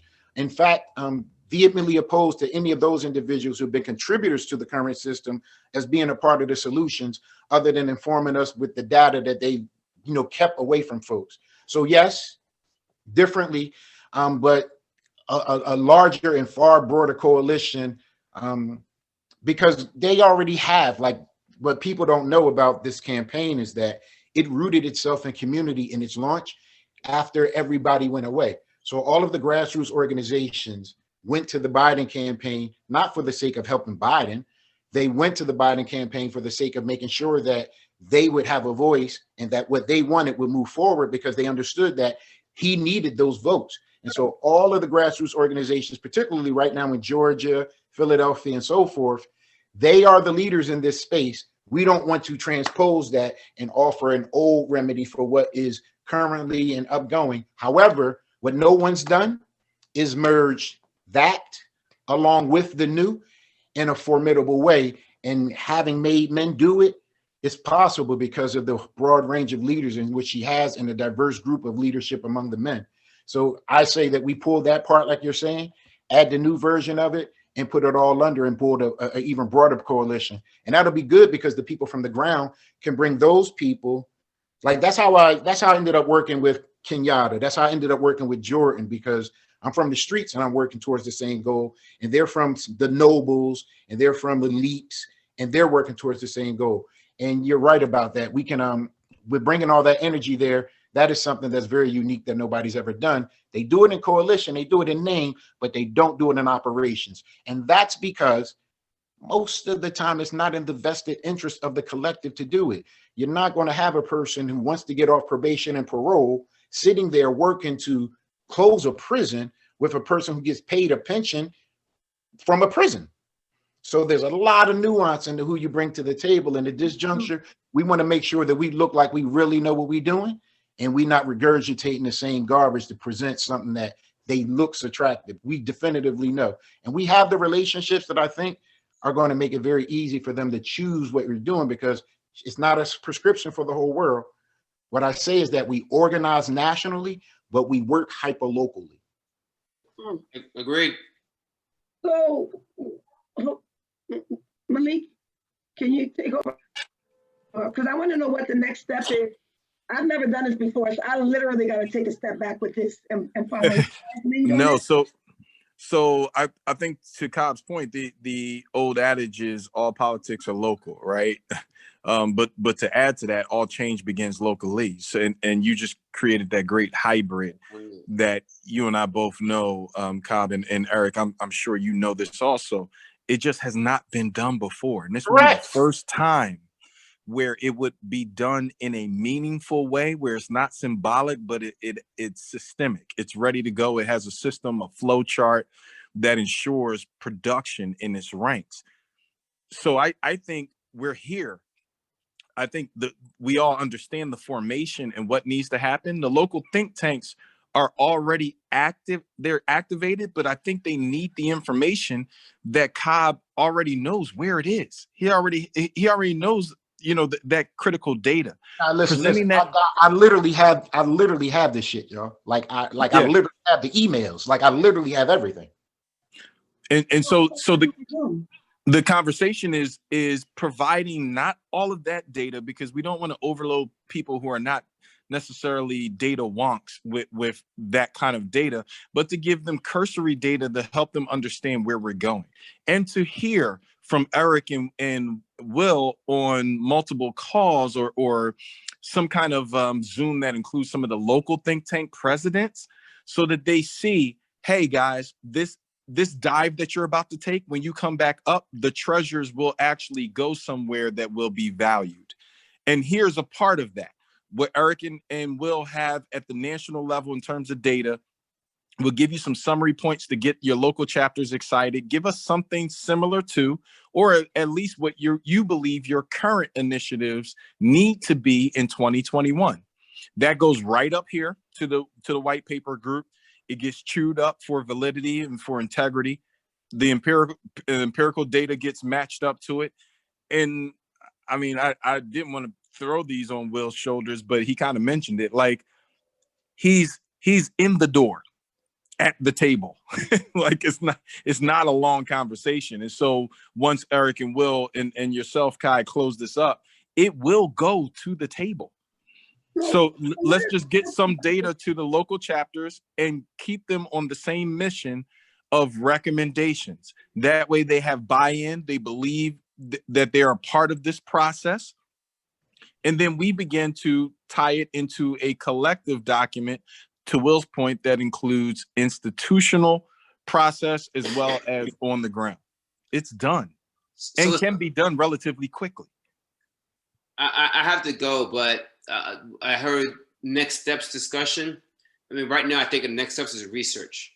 I think we need to pull together, what Will has, and what I can pull together, and what everyone else in this call has. And I don't know if Jade wants to be involved, but as an attorney, she can also send me what you all have. I'll create a group. A Google Doc. Is that what that's yeah, called? Just show me when to begin sending things, and I'll send a lot of things. But I want to let everybody to be able to breathe. Malik is absolutely correct when he says that this is quick work. We can turn around a white paper within 48 hours. This is easy. So the best thing to do is to manage our collective energies, breathe, and know that we have the opportunity to manifest whatever we consider after we get off this call.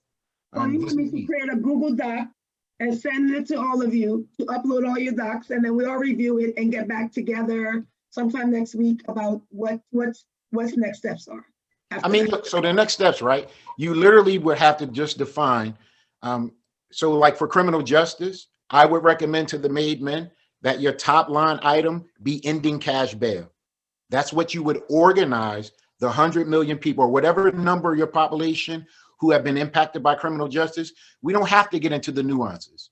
Just moving forward as a group, we're always going to be working to eliminate cash bail.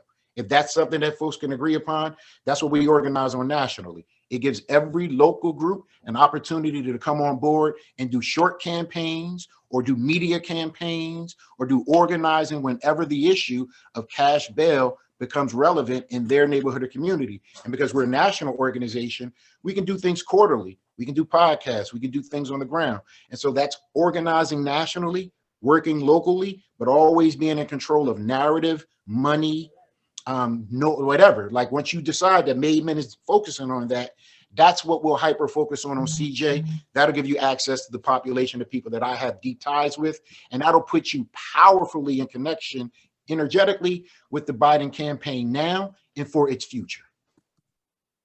So is that, you just spoke a lot of French and Spanish. Is that what everyone is agreeing on?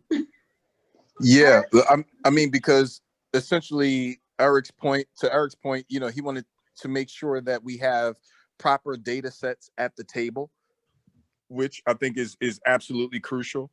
Bill Cobb already has tons of that data there as well. So right, and you don't have to choose that. That's just one example. Yeah, so we have the head start. Gotta go. All right, Eric. Take care, Eric. All right, we're in touch. Please, look forward to talking to you.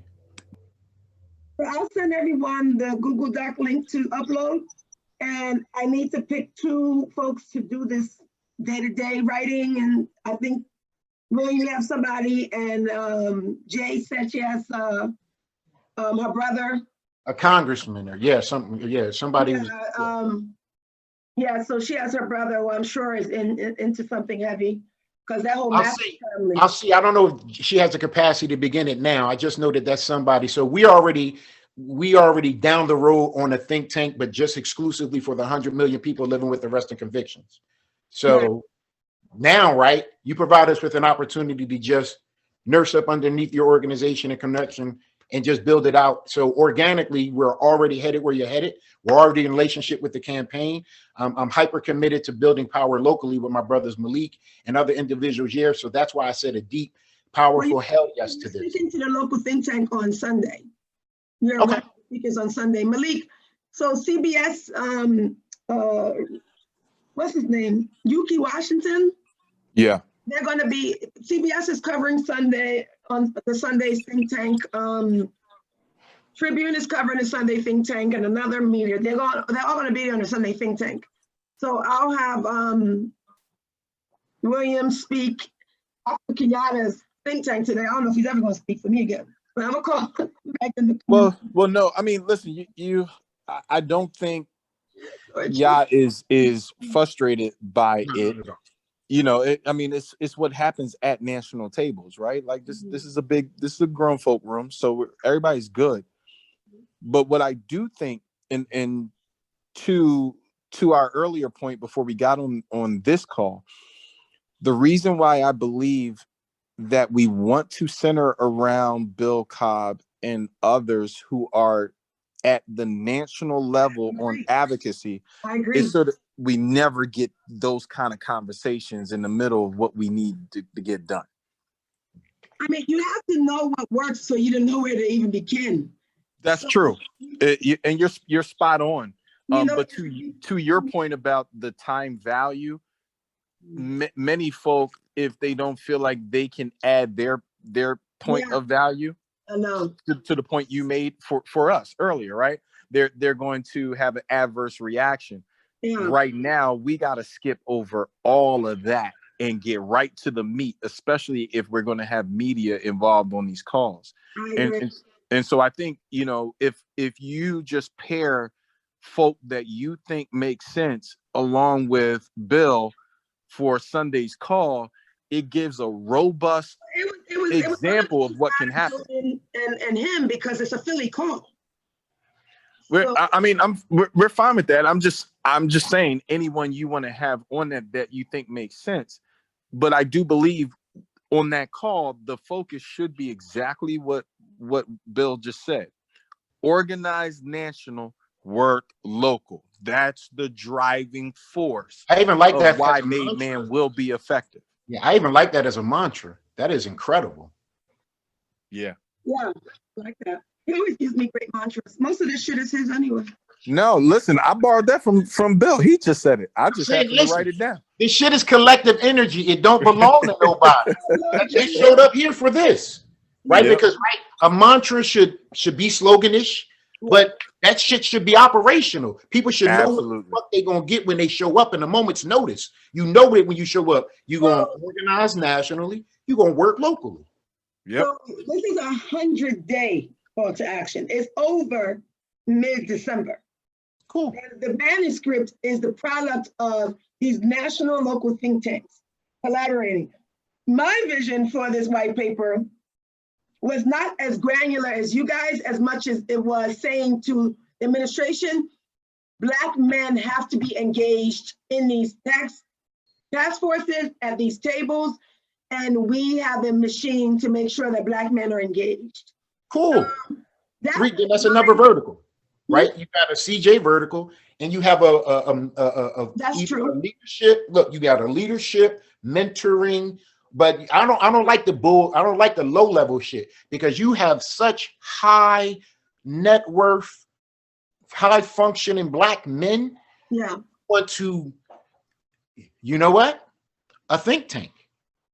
Like you want to actually get support in getting them to actually build out more think tanks.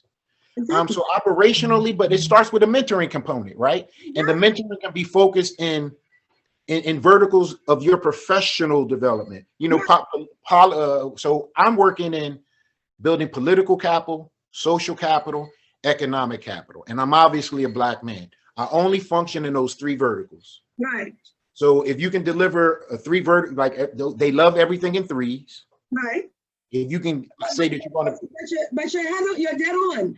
That's exactly what I want them to know. You need Black men as think tanks. You need to know you have to have think tanks that you go to when it comes to Black male engagement in our community. And we can help you with that. We are doing it with no resources. Imagine if you back us up. We're the hub.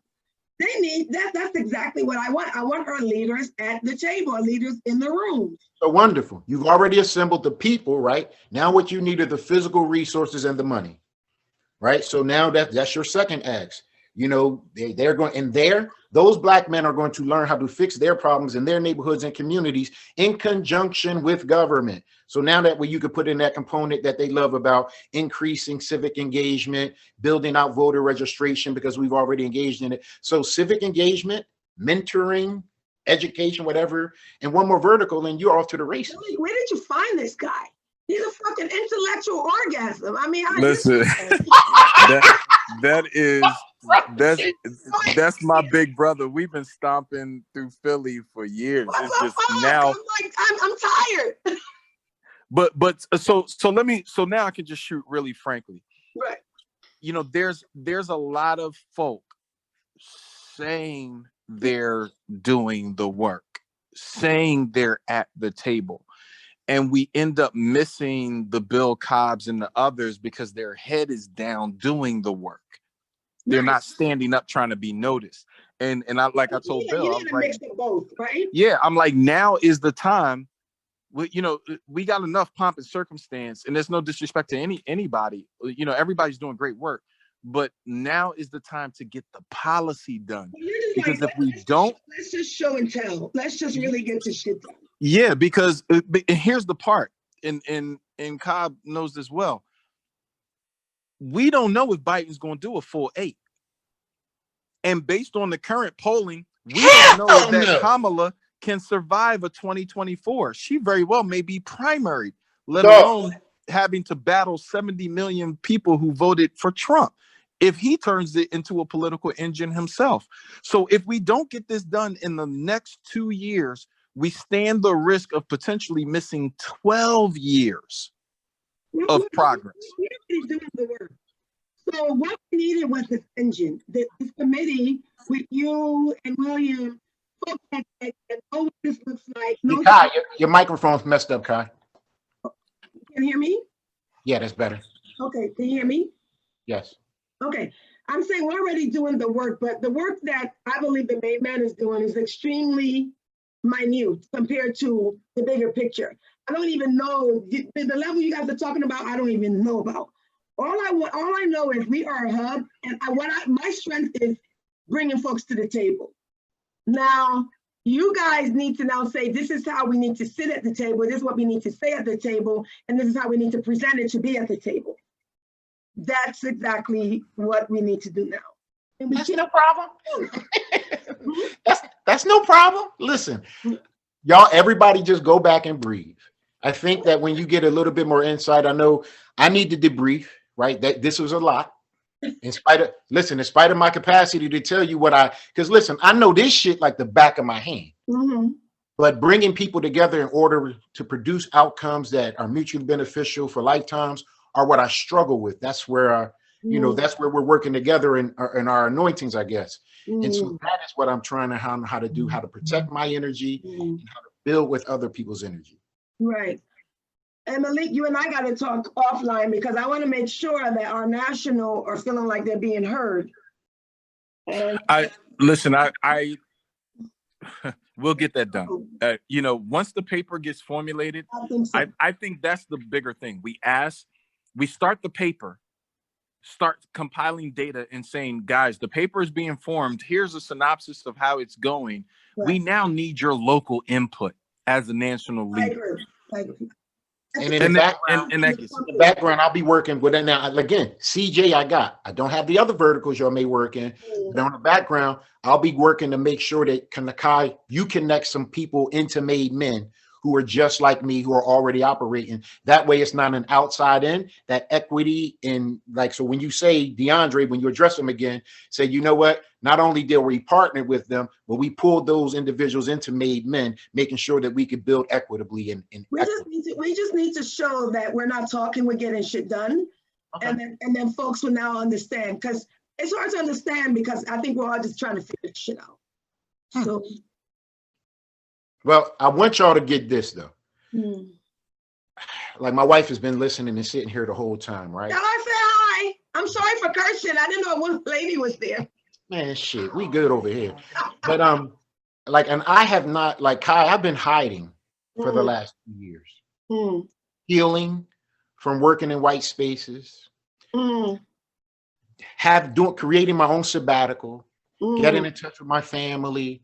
And it's only because of brothers, literally my brothers calling me and asking me to activate energies that are dormant because I'm healed enough now. But what I know and what I knew is that I could no longer move forward in those powerful places and spaces independently. It was devastating me every day. I'm making over 100 grand and every fucking body I know is broke. So survivor's remorse make you inefficient and ineffective. I created opportunities for others to come. But I did that out of desperation of trying to have company, not in harmony with the universe, trying to make the world a better place. I sat my ass down. I decided not to move until it was time. It's time. It's time. My brothers called me. They said, we're going to get busy. I don't have to go these places first. I don't have to go alone. I don't have to be the main cheese and none of that. I can fall back, contribute powerfully, and continue to build. And that's all I want to do. I want to play the back. And that's why everybody else is up front, because I know better. I was up front before I went to jail. I know better now. Real power, don't say shit. Y'all trying to set my ass to be up front. Well, no. Listen, because Malik told you, it is your time. Like they don't want to hear shit from a black dude right now, ever. So right now, You being a black woman and us being led by you is so appropriate. I submit to my wife. Brothers need to submit to the will of a woman so that we can transform. And that's our issue. So it ain't nothing wrong with you walking brothers in there and you got a whole bunch of successful, brilliant, amazing black men. Sister, you can stand up on that. That is incredible. That is powerful. Don't mitigate your ability to do something that no one else in the world has ever done. This shit is dope, man. I wouldn't get off my couch after 2 years rest if it wasn't. No, I appreciate that. I hear that in you. I hear that in you. So I'm gonna speak to Malik a little more, but I think I'm gonna speak to my heart and let you know I'm gonna need you to be my right hand with this, because Malik is crazy busy. Eric is crazy busy. I need someone that can school me, because I don't know. This shit is definitely like Spanish or French to me. Listen. So, elbows is sharp as shit. We get through any room. So I think for this process of white paper development, Malik brought you here because he knows I need some level of a right hand that has done this without him having to cuddle me. And I think that would be you. I think we definitely need to bring in some writers and give them directives on how to pull this shit together. And Malik, you're right. We need to now be able to update everyone and let them know our firm direction so that they now know their time has not been wasted, because everyone answers my call at the first ring. I don't know what's going to happen if I lose folks because they don't know what the fuck is Kai doing, you know? So I want to make sure that's a priority, that we make sure that these leaders see value in their time with all this. I'll be honest with you, that's the least of your worries. Yeah, I'm tripping. Yeah, like that's the least of your worries. What's going to happen is you're going to do this, you know, you're going to start this paper. They're going to see how serious Cobb and Eric are and how quickly it's coming together. And rest assured, everybody's going to jump on board, because the possible opportunity to sit at the table of this administration is too great and too attractive for folk to not get on board. So even if they may not like the modality by which you're rolling, they're definitely going to flow with the opportunity. And we're just going to make sure that they play in the sandbox that you prescribe. Which is collective consciousness. You know, it's the collective consciousness. Black men have to be at the table because we're all fucked right now. Well, what I'm learning and what I definitively know and what's manifesting itself is that a black fucking woman got to get us there, baby. Because they ain't. We ain't got no choice. Let me tell you just what, like, remember that little snide comment that I made earlier about how they gonna do voter registration, how they gonna do black male engagement. Right. Well, women were prescribing to men all during the Biden campaign how to actually engage men. And do you think that they did any quality engagement? They, like, I got tapped like maybe 3 or 4 weeks before this shit was over with. To the degree where on election day, I'm looking at the person in charge of black male engagement put signs together. What the? We need you, sister. I can listen. I don't go nowhere without my wife. I don't even conduct a prospect of business without her being in proximity. Sometimes she got to blow me a kiss sometimes or touch me to prevent me from fucking losing my mind. We can't hear you. I need to say hi to this black woman.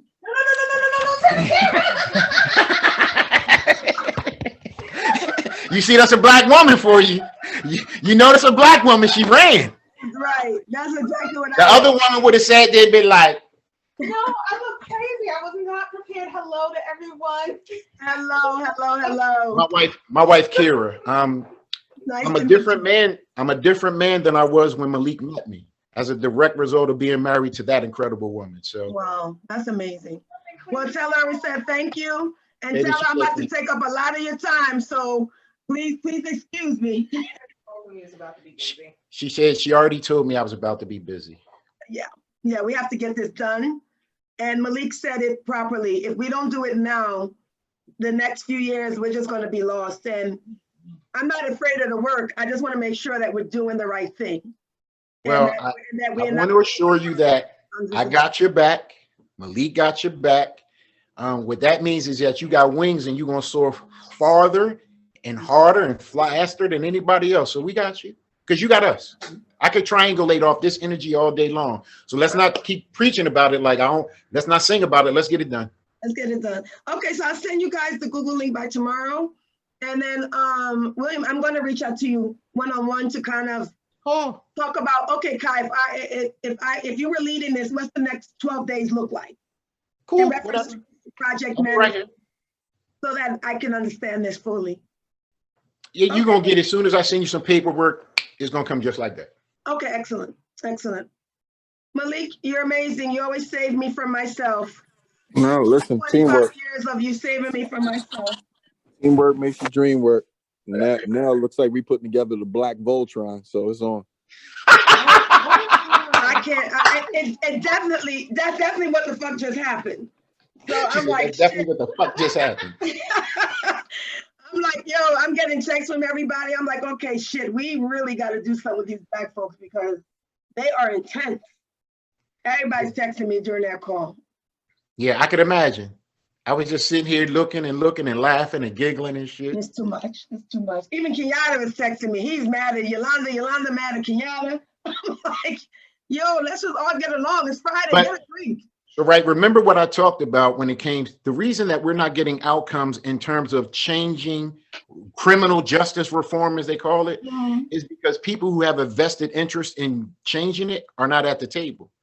Like, I don't want to judge or a cop or an administrator whose quality of life has been improved because your job, your career was engaging in a practice that you know is a byproduct of slavery. Right. No good in that. And how you going to be a part of changing that?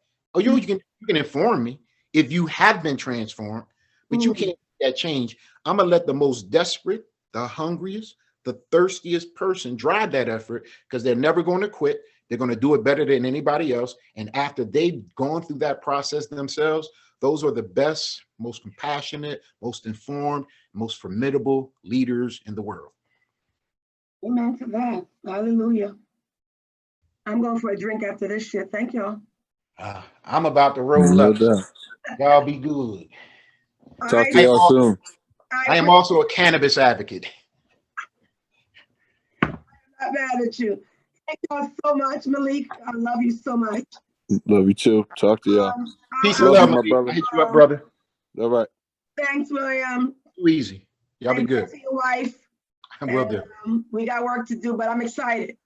Me too. Good. Talk to you later. Peace.